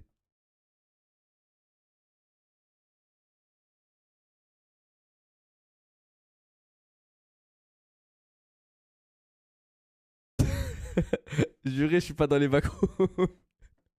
C'est pas une dinguerie. Abondante de tuyaux, de chaudières et de ventilation suivant les couloirs. Il semblerait d'ailleurs que ces tuyaux contiennent une substance noire et visqueuse similaire à du goudron qui aurait été complètement homogénéisé. Ouais, je suis à l'étage 1 des backrooms. Il est extrêmement déconseillé de s'approcher de cette substance, encore plus de l'inhaler ou de l'ingérer. Celle-ci pourrait être extrêmement dangereuse selon les documents qu'on peut trouver sur internet. Parfois, on peut trouver des portes menant à des pièces possédant chacune quelques objets, dont parfois des ordinateurs. Néanmoins, ces tunnels peuvent être extrêmement dangereux. Il y a 2 grands dangers particuliers dans l'étage 2. D'abord, il y a la chaleur. Elle peut aller jusqu'à plus de 43 degrés Celsius dans certains endroits, rendant la progression dans l'étage particulièrement difficile. Et le deuxième plus grand danger de l'étage 2, c'est la présence d'entités hostiles, inconnues de la plupart des humains se rendant pour la première fois dans les backrooms. J'ai été plutôt discret à propos des entités jusqu'à maintenant, mais il semblerait que les backrooms, dû à leur géométrie et leur fonctionnement étrange, aient créé par incidence des créatures au fonctionnement illogique et mécompris des êtres humains. Dans l'étage 2, on peut tomber par exemple sur d'étranges sourires perçant l'ombre, appelés des smilers, qu'il ne faut jamais cesser de regarder. On peut également tomber sur des agglomérats de plein de membres humains recollés de manière absurde, croulant dans les sous-sols, appelés des clumps. Mais on peut surtout tomber sur 2 créatures iconiques des backrooms. D'abord, il y a le voleur de peau. Celui-ci agira comme un autre être humain avec très peu de conversation. Il ne peut qu'imiter sans comprendre le langage humain. Il vous suivra un peu sans vous attaquer jusqu'à ce que la faim le guette. Il s'agit en réalité d'une bestiole à la peau blanche organique pouvant accrocher des matières diverses. Les refs, je peux pas, je vous jure, je peux pas. C'est peut-être la vidéo la plus flippante qu'il ait faite avec Elan School. Ah, je peux pas, les refs. Vraiment, je me sens pas bien là. Parce que vous êtes bien, bande de bâtards. Vous êtes chez vous, vous criez, il y a votre daronne juste à côté. Moi, je suis dans une entreprise. Dites-vous que normalement, ici, la journée, il y a 1000 personnes qui viennent travailler ici. Je suis tout seul. S'en sert pour porter la peau d'un être humain. En plus, je vois que la lumière dans le couloir sous la porte, elle est allumée, la lumière. Je sais pas qui a allumé cette foutue lumière, mais c'est pas moi. En venant, je l'ai pas allumée. À la perfection et pouvoir ainsi attaquer sans être repéré. L'autre grande créature dangereuse et facilement trouvable dans cet étage, c'est le très célèbre Hound, que l'on va appeler un chien de chasse. Ceux-ci courent après n'importe qui qu'ils croisent. Ils sont extrêmement agressifs et apparaissent comme des sortes d'humains aux longs cheveux avec des griffes et une large bouche. Il existe quelques petites images de chiens de chasse qui auraient été réalisées dans les backrooms, mais il existe particulièrement une vidéo d'un chien de chasse juste avant qu'il parte à l'attaque de la personne qui filme. La voici.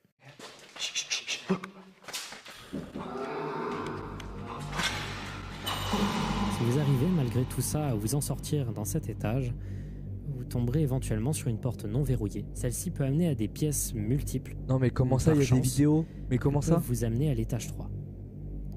Mais bon, on peut pas vraiment considérer ça comme de la chance. Comment ça, il y a des vidéos? Étage 3, le poste électrique. Si vous arrivez dans l'étage 3, vous remarquerez d'abord en premier temps qu'il fait un peu moins chaud que l'étage 2.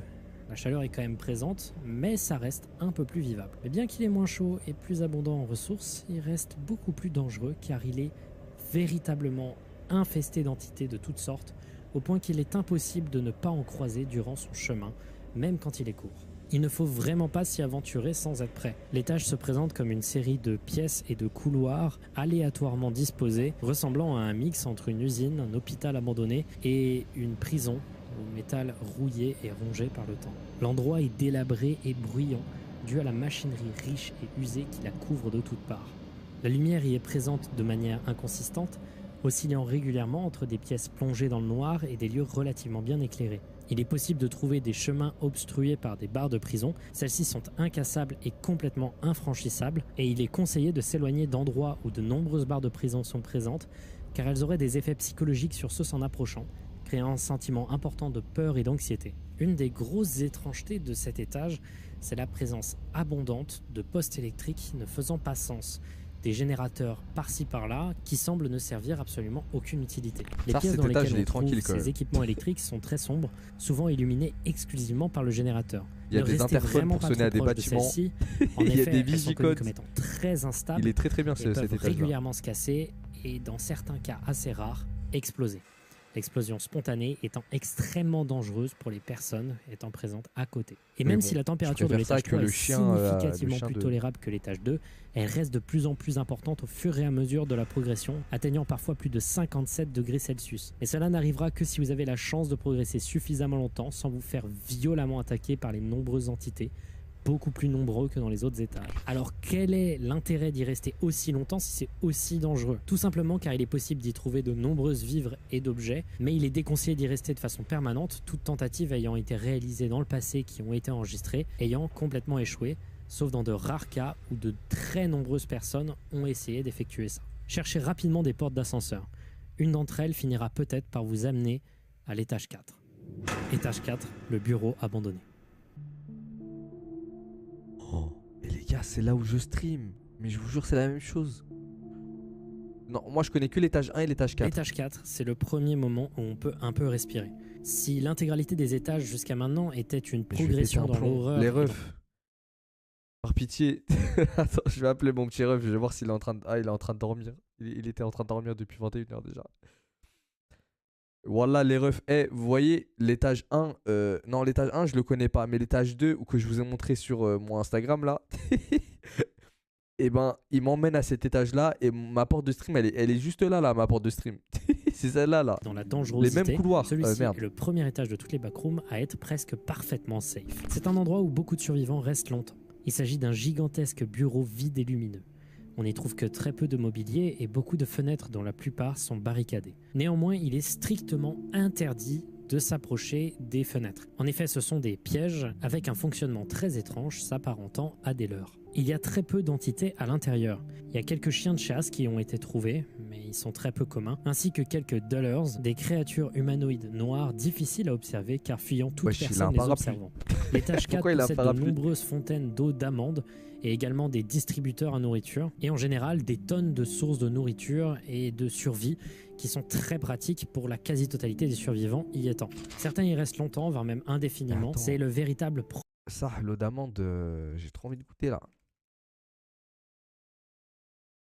Eau d'amande, MyProtein. Feldup, c'est quoi cette OP cachée pour MyProtein là? Qu'est-ce que tu nous fous, Feldup? Wesh, la page elle s'ouvre même pas. Mais on va le goumer lui. Eau de vie d'amande. J'aimerais bien goûter, ça a l'air vraiment bon. premier point où on peut respirer. Mais si vous faites partie des gens voulant absolument progresser dans les backrooms, peut-être à la recherche d'un retour à la réalité, si vous voulez vraiment essayer de trouver une sortie au backroom, eh bien il est possible que si vous tombiez sur un escalier ou un ascenseur qui semble avoir apparu d'un coup, ceux-ci ont une certaine chance de pouvoir vous amener à l'étage 5. Néanmoins, il faut que vous soyez prêts. Préparez vos vivres, préparez le maximum de choses, parce que les prochains étages sont parmi les plus dangereux des premiers étages des backrooms. On retourne dans la dangerosité.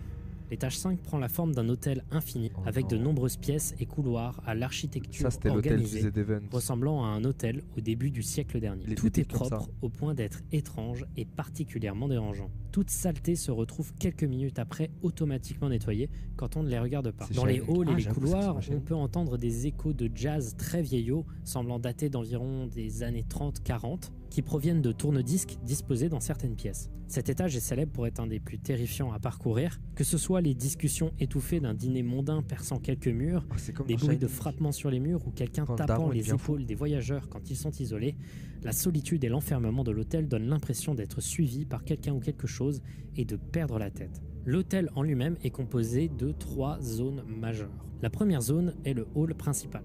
Ce nom est plutôt fallacieux car la structure non linéaire de l'étage 5 fait que l'on tombe régulièrement dessus, peu importe la direction que l'on prend. Celui-ci est une salle rouge décorée de façon vintage, son atmosphère est menaçante et certains ont l'impression que des visages sur le papier peint les observent. Les pièces attachées à ce hall sont toutes vides, à l'exception de certaines qui sont particulièrement bien meublées. Il y a également des ascenseurs dans la pièce qui amènent à une série de 382 étages. Les 12 premiers amènent à d'autres endroits dans l'étage 5, dans l'hôtel de la Terreur. Néanmoins, il est strictement interdit d'aller au-dessus de l'étage 12. Tout voyageur étant allé à un étage supérieur au 13e étage n'est jamais revenu. On ne sait pas s'ils sont morts ou juste s'ils ont disparu.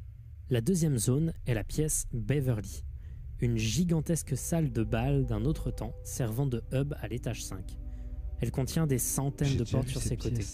La salle, elle, est complètement vide à l'exception d'une table en son centre. Il a l'air un peu fatigué. Je suis exténué, les gars.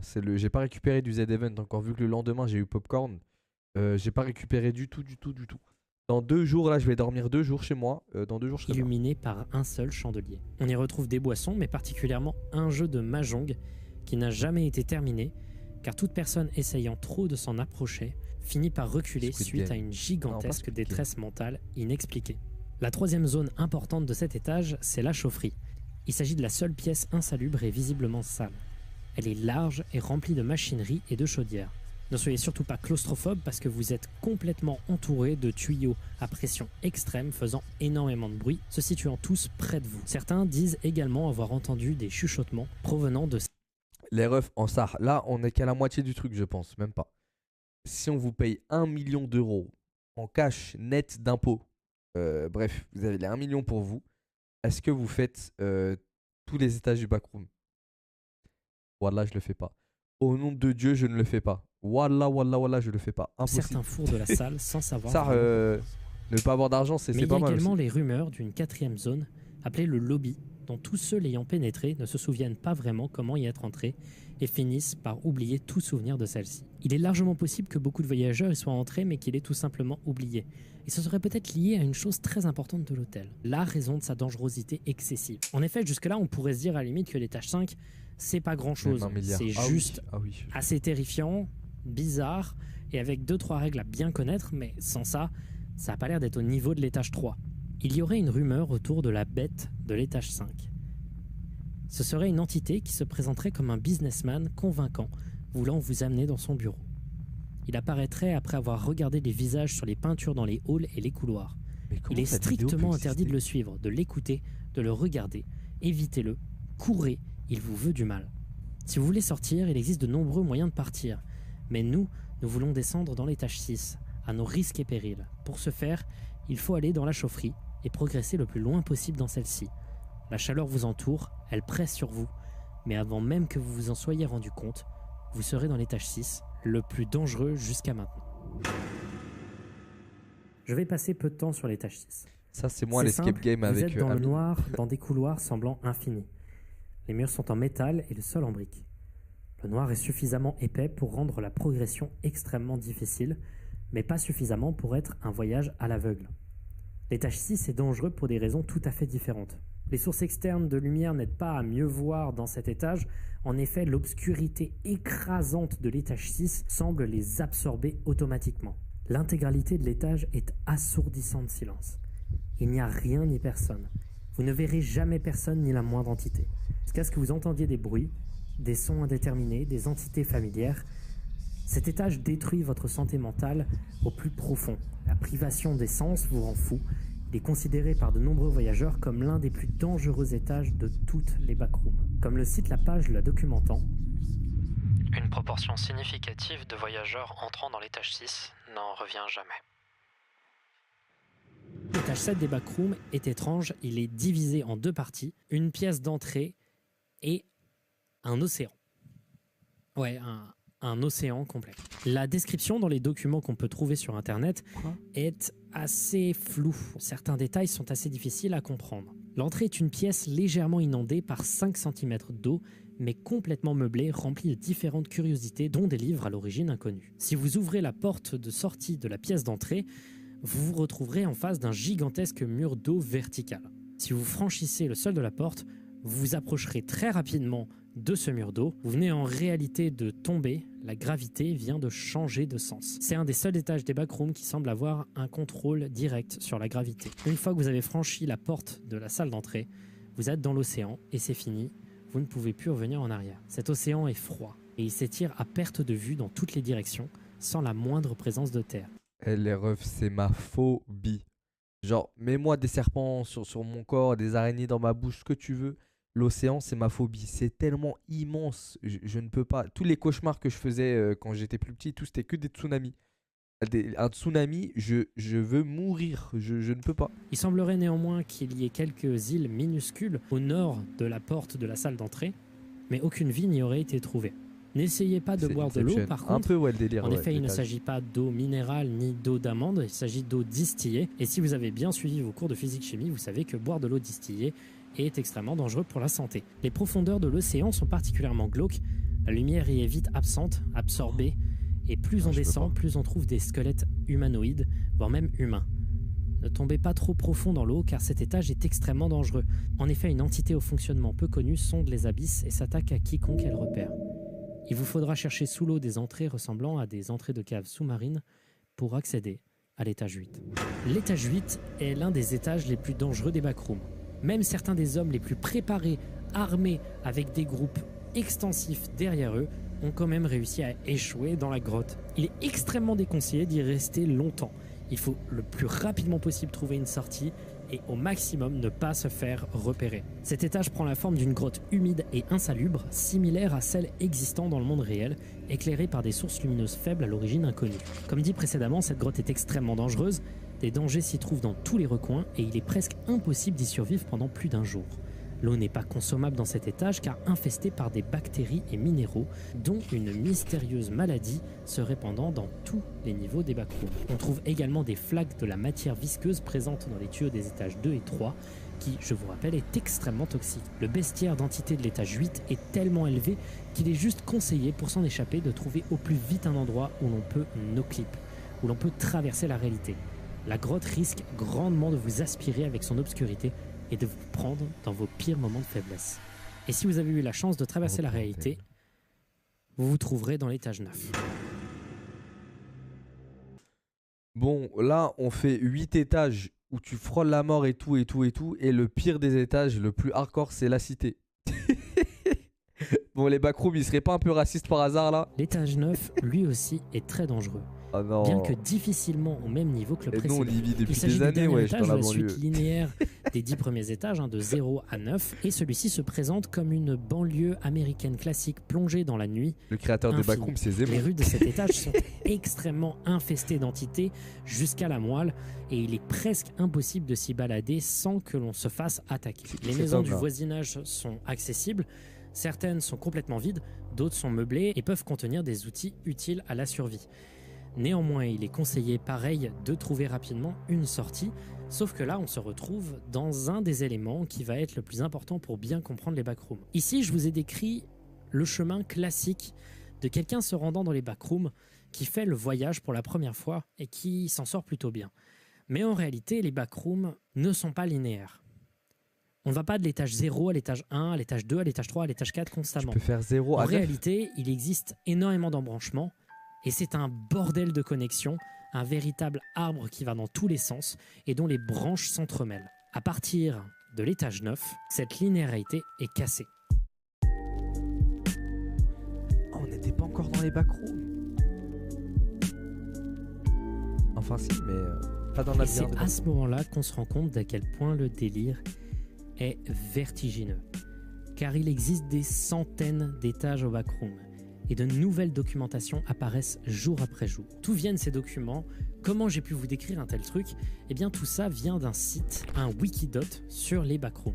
Une sorte de wiki communautaire de gens qui vont décrire chaque étage à la suite, leur fonctionnement, les entités que l'on peut y trouver de manière chirurgicale ou parfois à travers des rapports de voyage d'autres voyageurs étant passés dans les mêmes étages. Alors évidemment à ce niveau-là vous aurez compris, pas la peine de l'expliquer, j'ai voulu garder ça de côté pour qu'on puisse favoriser l'immersion au maximum, mais les backrooms n'existent pas.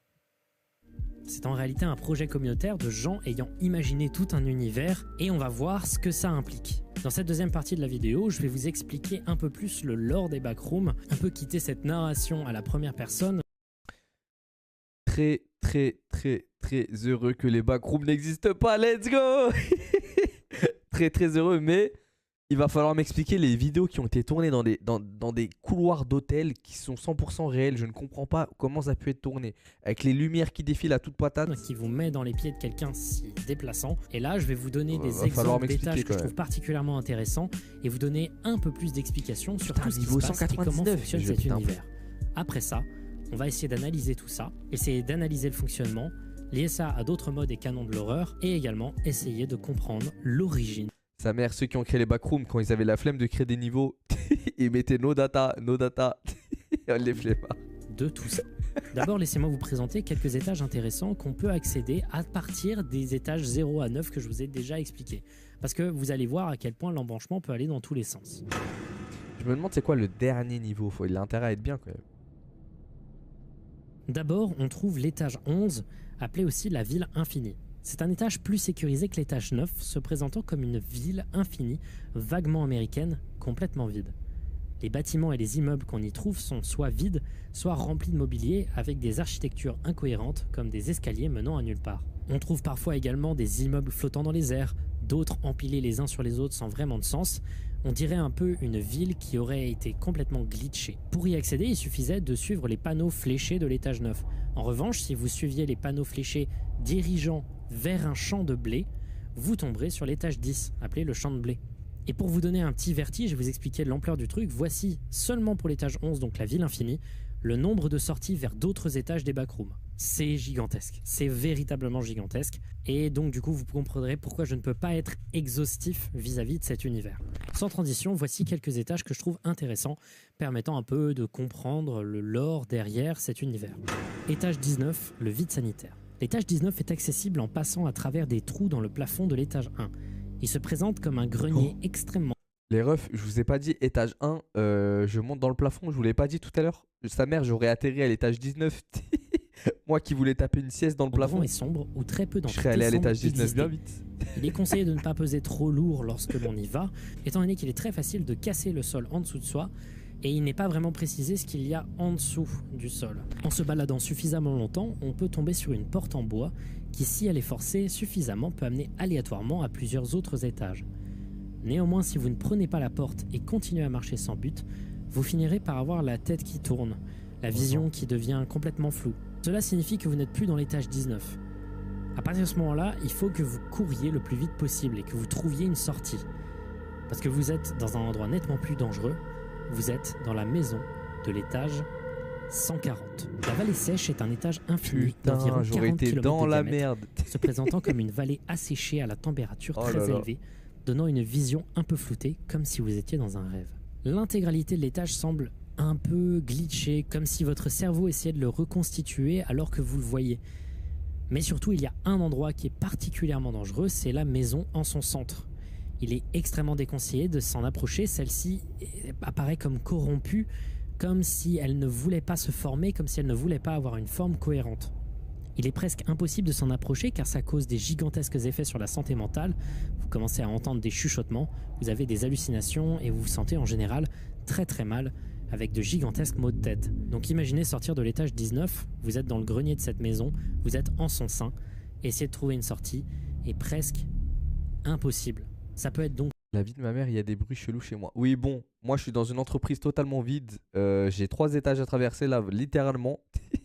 On les a vus en début de vidéo pour rentrer chez moi, donc très dangereux de s'y retrouver. je vais arrêter de te Je propose plaindre, l'esthétique étrange et mon glitchée de petit cet ref. là. étage, qui a été atteint, je le pense, en combinant différentes photos à l'aide d'une IA. On le remarque en faisant défiler les photos les unes après les autres à la suite, où le mouvement et le flot des images semblent se répéter. Étage 12. L'étage 12 est très étrange. En effet, on ne sait pas vraiment comment certains sont rentrés dedans. Il a été décrit comme une simple pièce blanche éclairée avec en son centre une table et une chaise. Rien de bien particulier. Mais ce qui est particulièrement bizarre avec cet étage, c'est qu'il semble pouvoir se censurer lui-même. Aucun enregistrement, c'est l'étage de image Canal+. ou vidéo de cet étage ne semble subsister sans être complètement corrompu. En effet, l'étage semble transformer tout enregistrement en du bruit blanc ou une image blanche. Quand elles sont publiées sur internet ou transmises à un autre appareil, ça se convertit en signal SMPTE standard mais monochrome, cette sorte de mire de test de couleur. Sortir de l'étage 12 est difficile, il existe un rapport d'expédition d'un certain Harris qui décrit des étapes précises pour s'en sortir. Ce protocole amènera dans plusieurs étages, notamment un étrange étage nommé -1. Et donc ainsi, laissez-moi vous parler de l'étrange concept des étages énigmatiques. Les étages énigmatiques sont des étages étranges qui ne sont pas numérotés et placés dans l'ordre habituel des backrooms. Leur placement est inexpliqué et souvent leur fonctionnement est profondément inhabituel. L'étage -1 est considéré comme étant en dessous de l'étage 0. Il s'agit d'un couloir infini avec de régulières portes à chacun de ses côtés. Au cours de votre progression dans le couloir, vous entendrez peut-être un silencieux écho d'un air de piano. Au fur et à mesure que vous avancez dans l'étage -1, le son deviendra de plus en plus fort sans jamais que vous ne l'atteigniez vraiment. Oh non, je peux pas. Allez pas trop loin dans le couloir, votre vision se brouillera et votre audition sera parasitée par le son de vieilles pubs des années 30. Si vous persistez dans le couloir, les hallucinations vont commencer à s'intensifier. Vous entendrez des gens parler par-dessus les bruits et vous verrez des hommes dans des costards autour de vous, dont le visage est profondément indiscernable.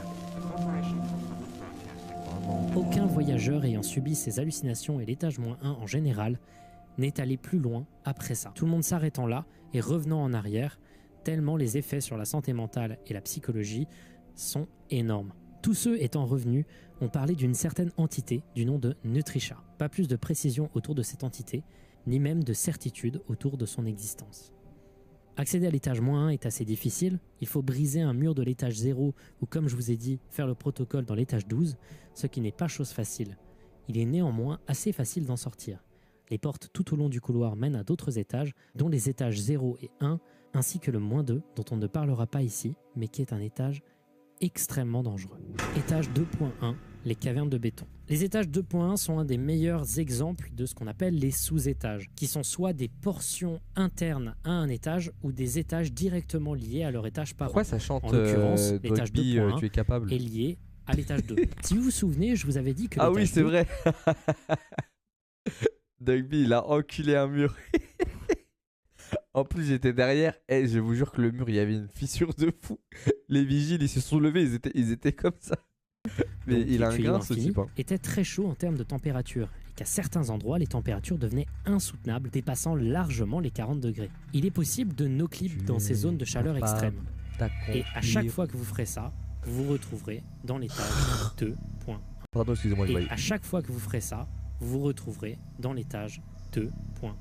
L'étage 2.1 est un labyrinthe aux murs de briques en béton Dans les éclairé par des catacombes. torches et des ampoules de façon aléatoire. Néanmoins, c'est ces lumières qui font de cet étage un danger extrême. En effet, cet étage est infesté d'une entité appelée Ikari. Ce sont des sources de lumière clignotant légèrement, tuant Ikari, n'importe qui passant à côté. c'est quand qu'on est heureux Il dans faut les casser backdoors ces là un sources peu de là. lumière, soit en jetant des objets dessus, ou alors quand il s'agit de lumière provenant de torches, Il y a jeter pas un de l'eau étage d'amande dans dessus un pour les jacuzzi, là éteindre. Et il est possible également de trouver des trous dans les murs qui mènent à une série de grottes entremêlées, complètement safe, mais sombres et difficiles à parcourir. Le problème de cet étage, c'est qu'au fur et à mesure les qu'on se grottes, j'aime pas, débarrasse moi. des Ikari en cassant les sources de lumière, l'étage devient de plus en plus sombre et de plus en plus difficile à naviguer, et un voyageur inexpérimenté pourrait largement s'y perdre et ne jamais en revenir. L'étage 283 est un gigantesque parc C'est d'intérieur un pour trampoline enfants. park. Celui-ci s'étire de haut en bas, de droite à gauche, derrière et devant.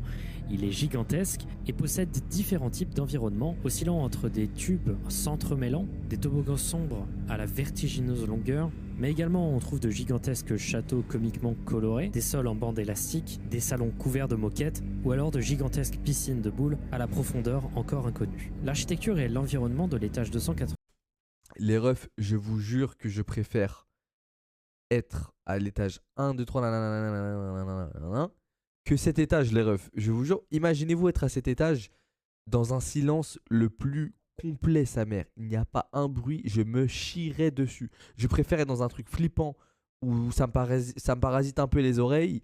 J'ai des petites hallucinations, il y a quelqu'un que je dois esquiver, je dois courir, que d'être dans ça, il n'y a pas un bruit. Sa mère, je vais même pas oser marcher. Ça veut dire, je vais marcher si j'entends un autre bruit que moi, je 83, bien que m'évanouis. très nostalgique, reste très confiné et propice Et à la l'océan, je préfère claustrophobie. être dans En plus de l'océan cela, que de de nombreuses ici. entités l'infestent et se cachent à peu près tous ses recoins. Des chiens de chasse, des smilers, des voleurs de peau, des Non, ça a clubs, l'air bien. bref, tous ceux Non, qu'on a pu vraiment pas. définir juste avant. Mais on y trouve également une autre des entités les plus présentes dans les backrooms, les facelings. C'est une des premières entités à avoir été découverte et ils ressemblent de manière identique à n'importe quel autre être humain, à l'exception qu'ils n'ont pas de visage. En effet, de la peau le recouvre entièrement. On en trouve de nombreux types, mais majoritairement deux, des facelings adultes et des facelings enfants. Les adultes sont amicaux et deviennent agressifs uniquement si on les agresse. Ils peuvent ressembler à des hommes, des femmes ou des personnes androgynes. Mais les enfants, eux, sont presque exclusivement féminins et possèdent souvent des objets coupants avec eux, comme des bouts de métal, de verre ou des couteaux. On trouve particulièrement les facelings adultes dans l'étage 283, dans Wesh, mais c'est pas le restaurant du Capitaine Crab, ça? les salons, aussi appelés les lounges. Je comprends pas, Les on est où là? facelings enfants, eux, sont dispersés dans tout le reste de l'étage. Et ils peuvent Wesh, être Carlos, observés normalement, soit il est à assis cette pièce, sans là. rien faire, soit en train de donner de la nourriture ou des boissons. Nourriture et boissons disponibles en grande quantité dans les Ah non, lounges. non, non. Le seul endroit à peu près safe de l'étage 283 Ramenez-moi à sous la l'étage forme 1, de s'il vous restes plaît. dans des assiettes ou de fontaines de boissons. Le reste de l'étage 283 est plutôt dangereux. Les tubes s'entremêlent et peuvent être un véritable dédale infini. On y trouve notamment des labyrinthes. Et comme l'espace est restreint, la moindre entité qui vous attaque devient tout de suite inévitable. Un endroit en particulier à éviter, c'est les piscines de boules, qui sont atteignables à partir de toboggans. Elles semblent toutes infinies, du moins c'est ce que l'on peut observer, étant donné qu'elles sont couvertes d'un épais brouillard et qu'il est impossible de se déplacer à l'intérieur, étant donné qu'elles agissent comme des sables mouvants, entraînant tout voyageur à l'intérieur de ces profondeurs infinies, jusqu'à ce qu'il soit écrasé par la masse de toutes les boules en plastique se situant au-dessus d'eux. Il existe de nombreuses sorties à cet étage qui est très détaillé et que l'on va Je peux arrêter pas. de détailler ici. Mais une sortie en particulier qui me paraît important, c'est une sortie dans les salons qui prend la forme d'une porte en bois avec écrit Fun au-dessus, qui amène à un étage extrêmement important pour l'univers des Mais pourquoi vous souriez comme ça dans le chat? Y'a quoi? backrooms J'ai pas et compris. pour mieux comprendre sa communauté. Alors, ça peut faire rire d'avoir un niveau qui s'appelle Level Fun avec un smiley comme ça, mais en réalité, ne vous y rendez surtout pas. Il s'agit d'un des étages les plus dangereux de l'intégralité des backrooms, une sorte de pandémie qui infiltre l'intégralité des backrooms, les étranges entités du nom de Partygoers. Ce sont des créatures bipèdes non humanoïdes. Elles sont grandes, recouvertes d'une sorte de peau épaisse, le plus souvent d'une couleur jaune vif. Il existe également des spécimens rouge vif, vert, bleu, de toutes les couleurs en réalité. Ils ne semblent pas avoir de traits du visage, à l'exception d'entailles qui forment un sourire sur leur visage. Les Partygoers ont des creux avec des dents aiguisées au bout de leurs bras. Dans les documents du Wikidot, on les décrit comme similaires à des bouches de lamproie. On peut voir des Partygoers dans presque tous les étages des backrooms. Mais qu'est-ce que c'est que ça? Seigneur Dieu. Pitié, ramenez-moi à l'étage 46. Ramenez-moi à n'importe quel étage, s'il vous plaît. Ils sont extrêmement agressifs. Ils sont dotés d'une grande intelligence, capables de comprendre des mécanismes complexes et pouvant notamment traverser à peu de choses près tous les étages des backrooms pour chasser des victimes. Ils ont la capacité de transformer qui que ce soit en un autre Partygoer en utilisant leurs bras comme ventouses quand ils attrapent un survivant. Il est dit que cette transformation est mentalement immédiate, mais les effets physiques apparaissent seulement après quelques heures, qui peut permettre à un Partygoer en devenir d'infecter tout un groupe d'êtres humains ne se rendant pas compte de l'infection. Ils veulent absolument vous amener à leur fête. Et cette fête se situe dans un des étages des backrooms, le level Fun. Leur fête consiste à transformer des cadavres de leurs victimes en gâteaux, cupcakes, etc., dans l'objectif de les consommer. En dehors de ces fêtes, quand ils n'arrivent pas à transformer un humain en particulier, ils le donnent en pâture aux party hosts, leur leader. Mais ce qui est particulièrement intéressant avec les Partygoers, c'est qu'ils semblent avoir infiltré le site même, le Wikidot des backrooms, utilisé par la quasi-totalité des survivants dans le canon de l'histoire comme un moyen de se renseigner sur les backrooms. Ce qui fait que presque peu importe où vous irez sur le site des backrooms, sur le Wikidot, vous tomberez sur des messages signés avec ce signe, égal parenthèse, faisant un smiley. En réalité, ce sont très souvent des messages mis par les Partygoers dans l'objectif de leurrer des voyageurs crédules. Bon, ils sont pas très forts en montage par contre. Il existe néanmoins une page d'entité décrivant les Partygoers qui a été cachée par un des groupes et organismes des backrooms. Ah oui, parce qu'il y a des groupes de survivants, bien sûr. Il y a des survivants qui se rejoignent et qui essayent de trouver une sortie au backroom. Il y en a deux en particulier qui sont extrêmement... Attendez, on vient de m'offrir 100 subs. Merci, merci Xento pour les 100 subs. Merci beaucoup mon ref. Mais attends, 100 subs ça coûte combien? 100 x 5. Ah non, c'est 4 € maintenant je crois un sub. Merci beaucoup mon ref.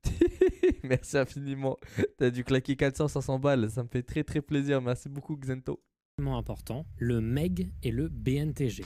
Le MEG est la plus grande... Les refs, je répète, ne vous mettez jamais dans la merde pour vous sub à ma chaîne ou offrir des subs. Si c'est beaucoup et tout, ne le faites pas. Et même si 5 balles c'est beaucoup, ne subez pas la chaîne, je m'en bats les couilles. Faction des backrooms. Son objectif depuis sa création était de trouver un échappatoire pour en sortir. Leur activité consiste à explorer les backrooms, faire des cartes des différentes zones et éliminer les entités hostiles aux humains. Le groupe est divisé en plusieurs petites équipes et l'objectif est de faire un maximum de rapports sur l'intégralité des étages et ils sont à l'origine du site Wikidot sur les backrooms. C'est le groupe d'explorateurs le plus important, c'est littéralement leur nom, Main Explorer Group, et ils constituent une sorte de lueur d'espoir pour tous les survivants présents dans les backrooms.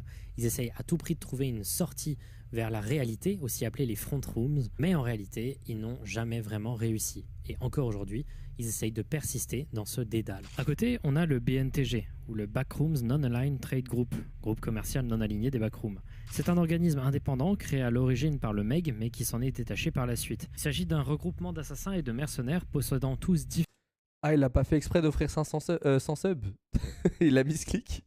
Ah bah écoute frérot, il n'y aura pas de remboursement. Différentes ressources pour marchander avec quasi n'importe qui. Leur base principale s'appelle le Trader's Keep, ou Donjon des Marchands, à l'étage 1, où ils ont aménagé des sortes d'appartements pour que les survivants y restent et soient protégés par le groupe. Il est dit que le leader du BNTG se fait appeler le Keeper, gardien en français, mais il est encore inconnu si une telle personne existe réellement ou s'il s'agit simplement d'une rumeur. Les objets que le groupe collecte sont stockés dans le Trader's Vault, le coffre-fort des commerçants, une longue succession de garages organisés pour contenir une grande variété d'objets différents sur un... Attends The Bee, là ça part en couille. Les BNTG, ils ont monté une SARL dans les backrooms. Ils ont montré leur propre société là. Très grand couloir. A priori, rien de ce qui n'y rentre. Il y a un gardien, il y a des salariés, j'ai pas compris. On n'a que là. très peu d'informations sur ce gigantesque coffre-fort, étant donné que le BNTG garde secret tout ce qui le concerne. Même au sein du groupe, il est conseillé de rester Ils ont silencieux hacker sur un le sujet. étage, ils ont Il est installé difficile leurs de locaux. savoir exactement quelle C'est position ont le difficile. BNTG, s'ils sont positifs ou s'ils sont négatifs pour les backrooms. Mais un truc est sûr, ils sont extrêmement présents. Si tu as envie de troquer, ils sont là.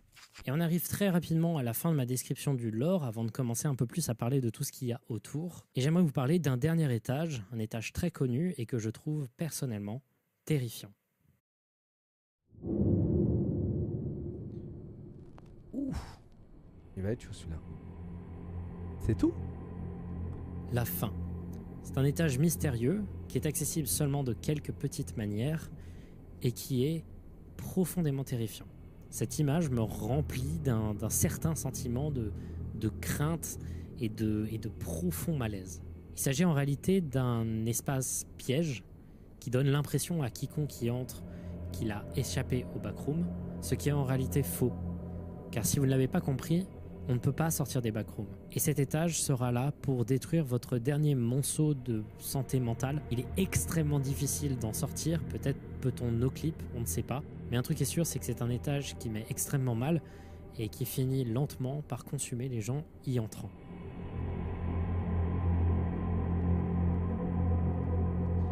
Zabi, on dirait un Cultura qui a fait faillite. C'est quoi cet étage de merde? Et moi, je viens dans un étage, j'ai écrit The End, je fais ma salade en boucle. En boucle, en boucle. Je ne veux rien comprendre. Laissez-moi faire des unités de prière là. Zabi, c'est la gare Montparnasse, ça.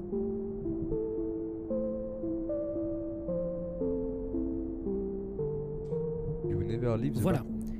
ma description des backrooms est ici. À la base, je voulais parler d'encore plus d'étages, mais finalement, je trouvais ça peut-être un peu redondant.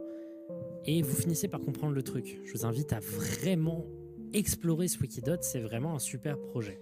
On est en face d'un héritier direct du très célèbre concept SCP. Pour ceux qui ne connaissent pas, SCP ou Secure Content Protect est un projet d'horreur communautaire sur Internet qui a eu pour origine 4chan et qui, pareil, possède un wiki faisant la liste de nombreuses créatures paranormales gardées par une organisation secrète. On trouve énormément de similitudes entre le Wikidot Backroom et les SCP. Les pages sont écrites d'une manière très similaire, avec cet aspect un peu faussement scientifique. On retrouve également des mêmes méthodes de classification des étages qui ressemblent énormément aux Mais il y a un jeu d'horreur SCP où tu descends des étages en boucle et à chaque étage t'arrives une dinguerie. classifications des SCP. Bref, clairement, on est en face d'un gigantesque hommage au SCP, dans lequel on va infuser une mode dont vous avez probablement entendu parler si vous suivez l'horreur sur Internet, ou alors à laquelle vous avez probablement été exposé de manière indirecte, la fameuse mode des liminal spaces. J'en ai parlé dans une vidéo, mais en réalité sans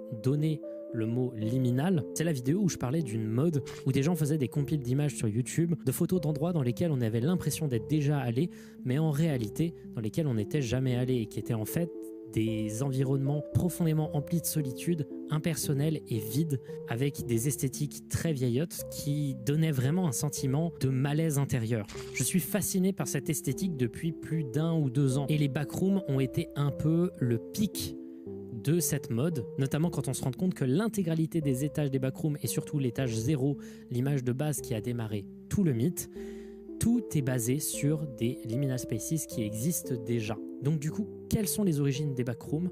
D'où viennent-elles? Comment ça a démarré? Et est-ce qu'on peut trouver l'origine de cette photo qui a démarré tout le mythe? C'est vrai que ça m'intrigue parce que... Tout commence le 12 mai 2019 comme environnement, là. quand un utilisateur sur 4chan demande aux autres amateurs du board de participer en postant des images inquiétantes et qui dégagent une atmosphère bizarre.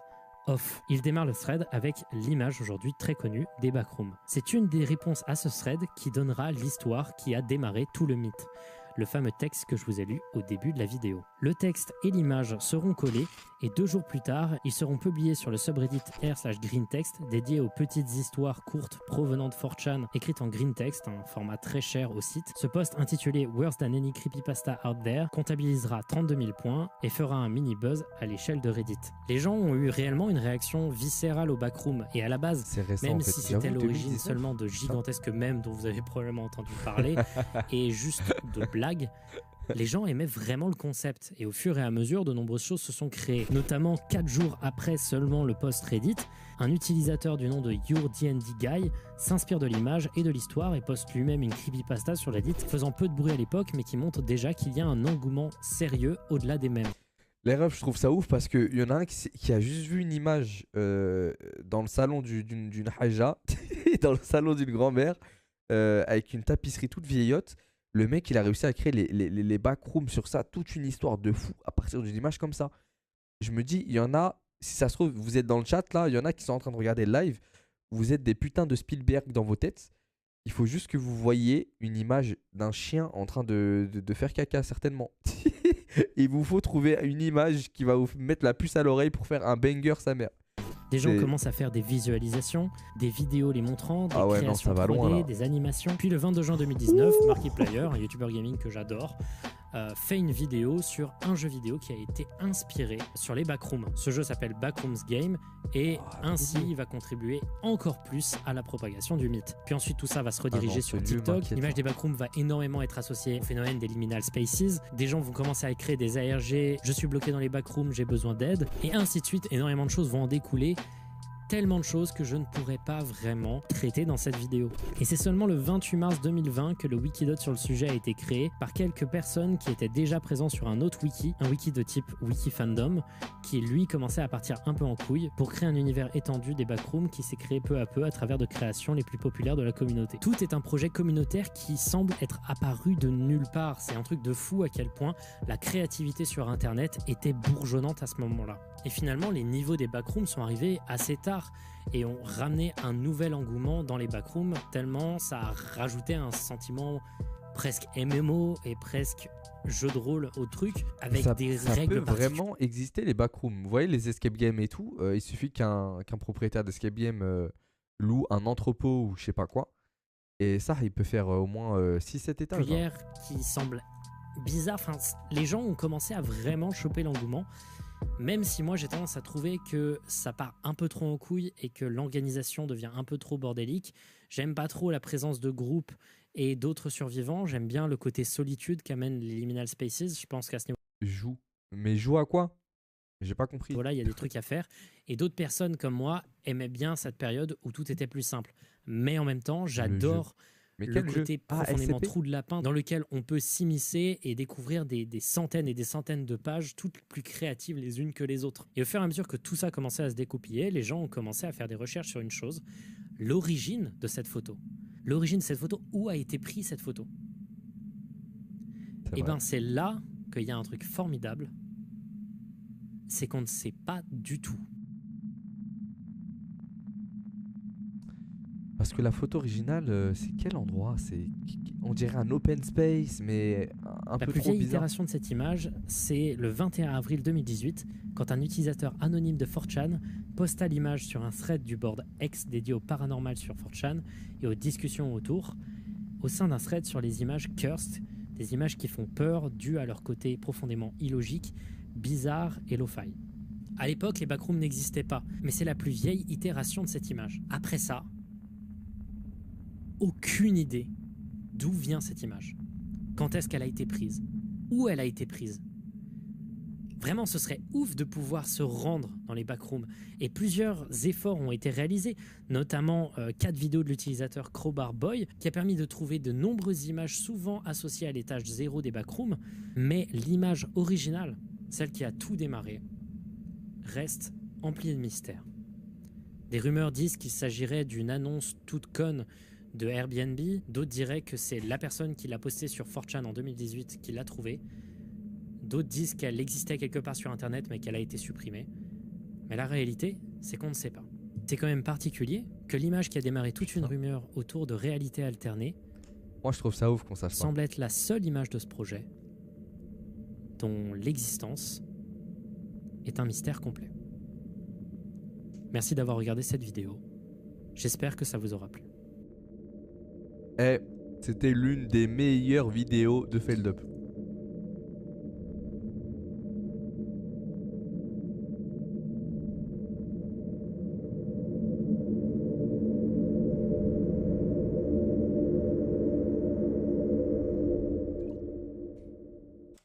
Énervé, j'ai kiffé. Sa mère, c'était vraiment pas mal.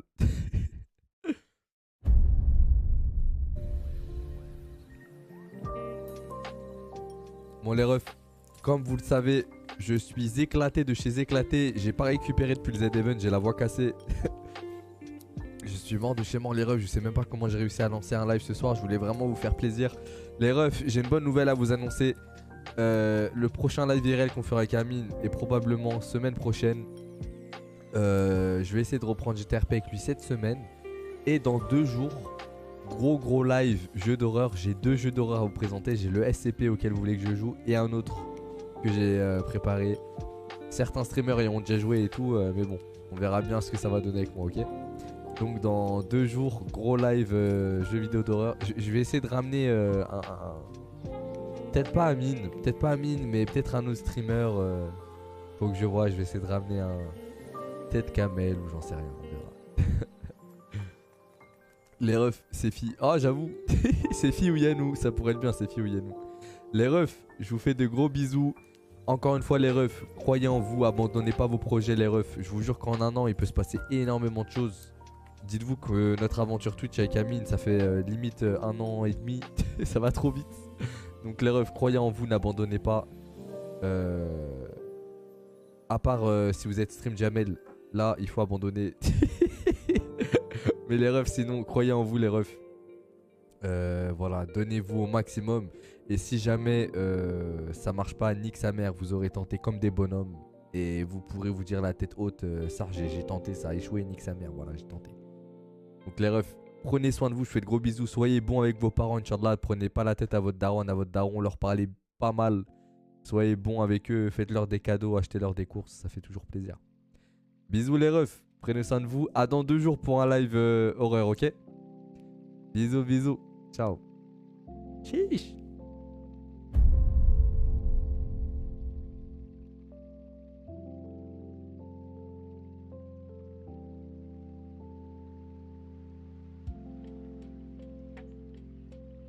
Bisous, je t'aime. Moi aussi, mon ref.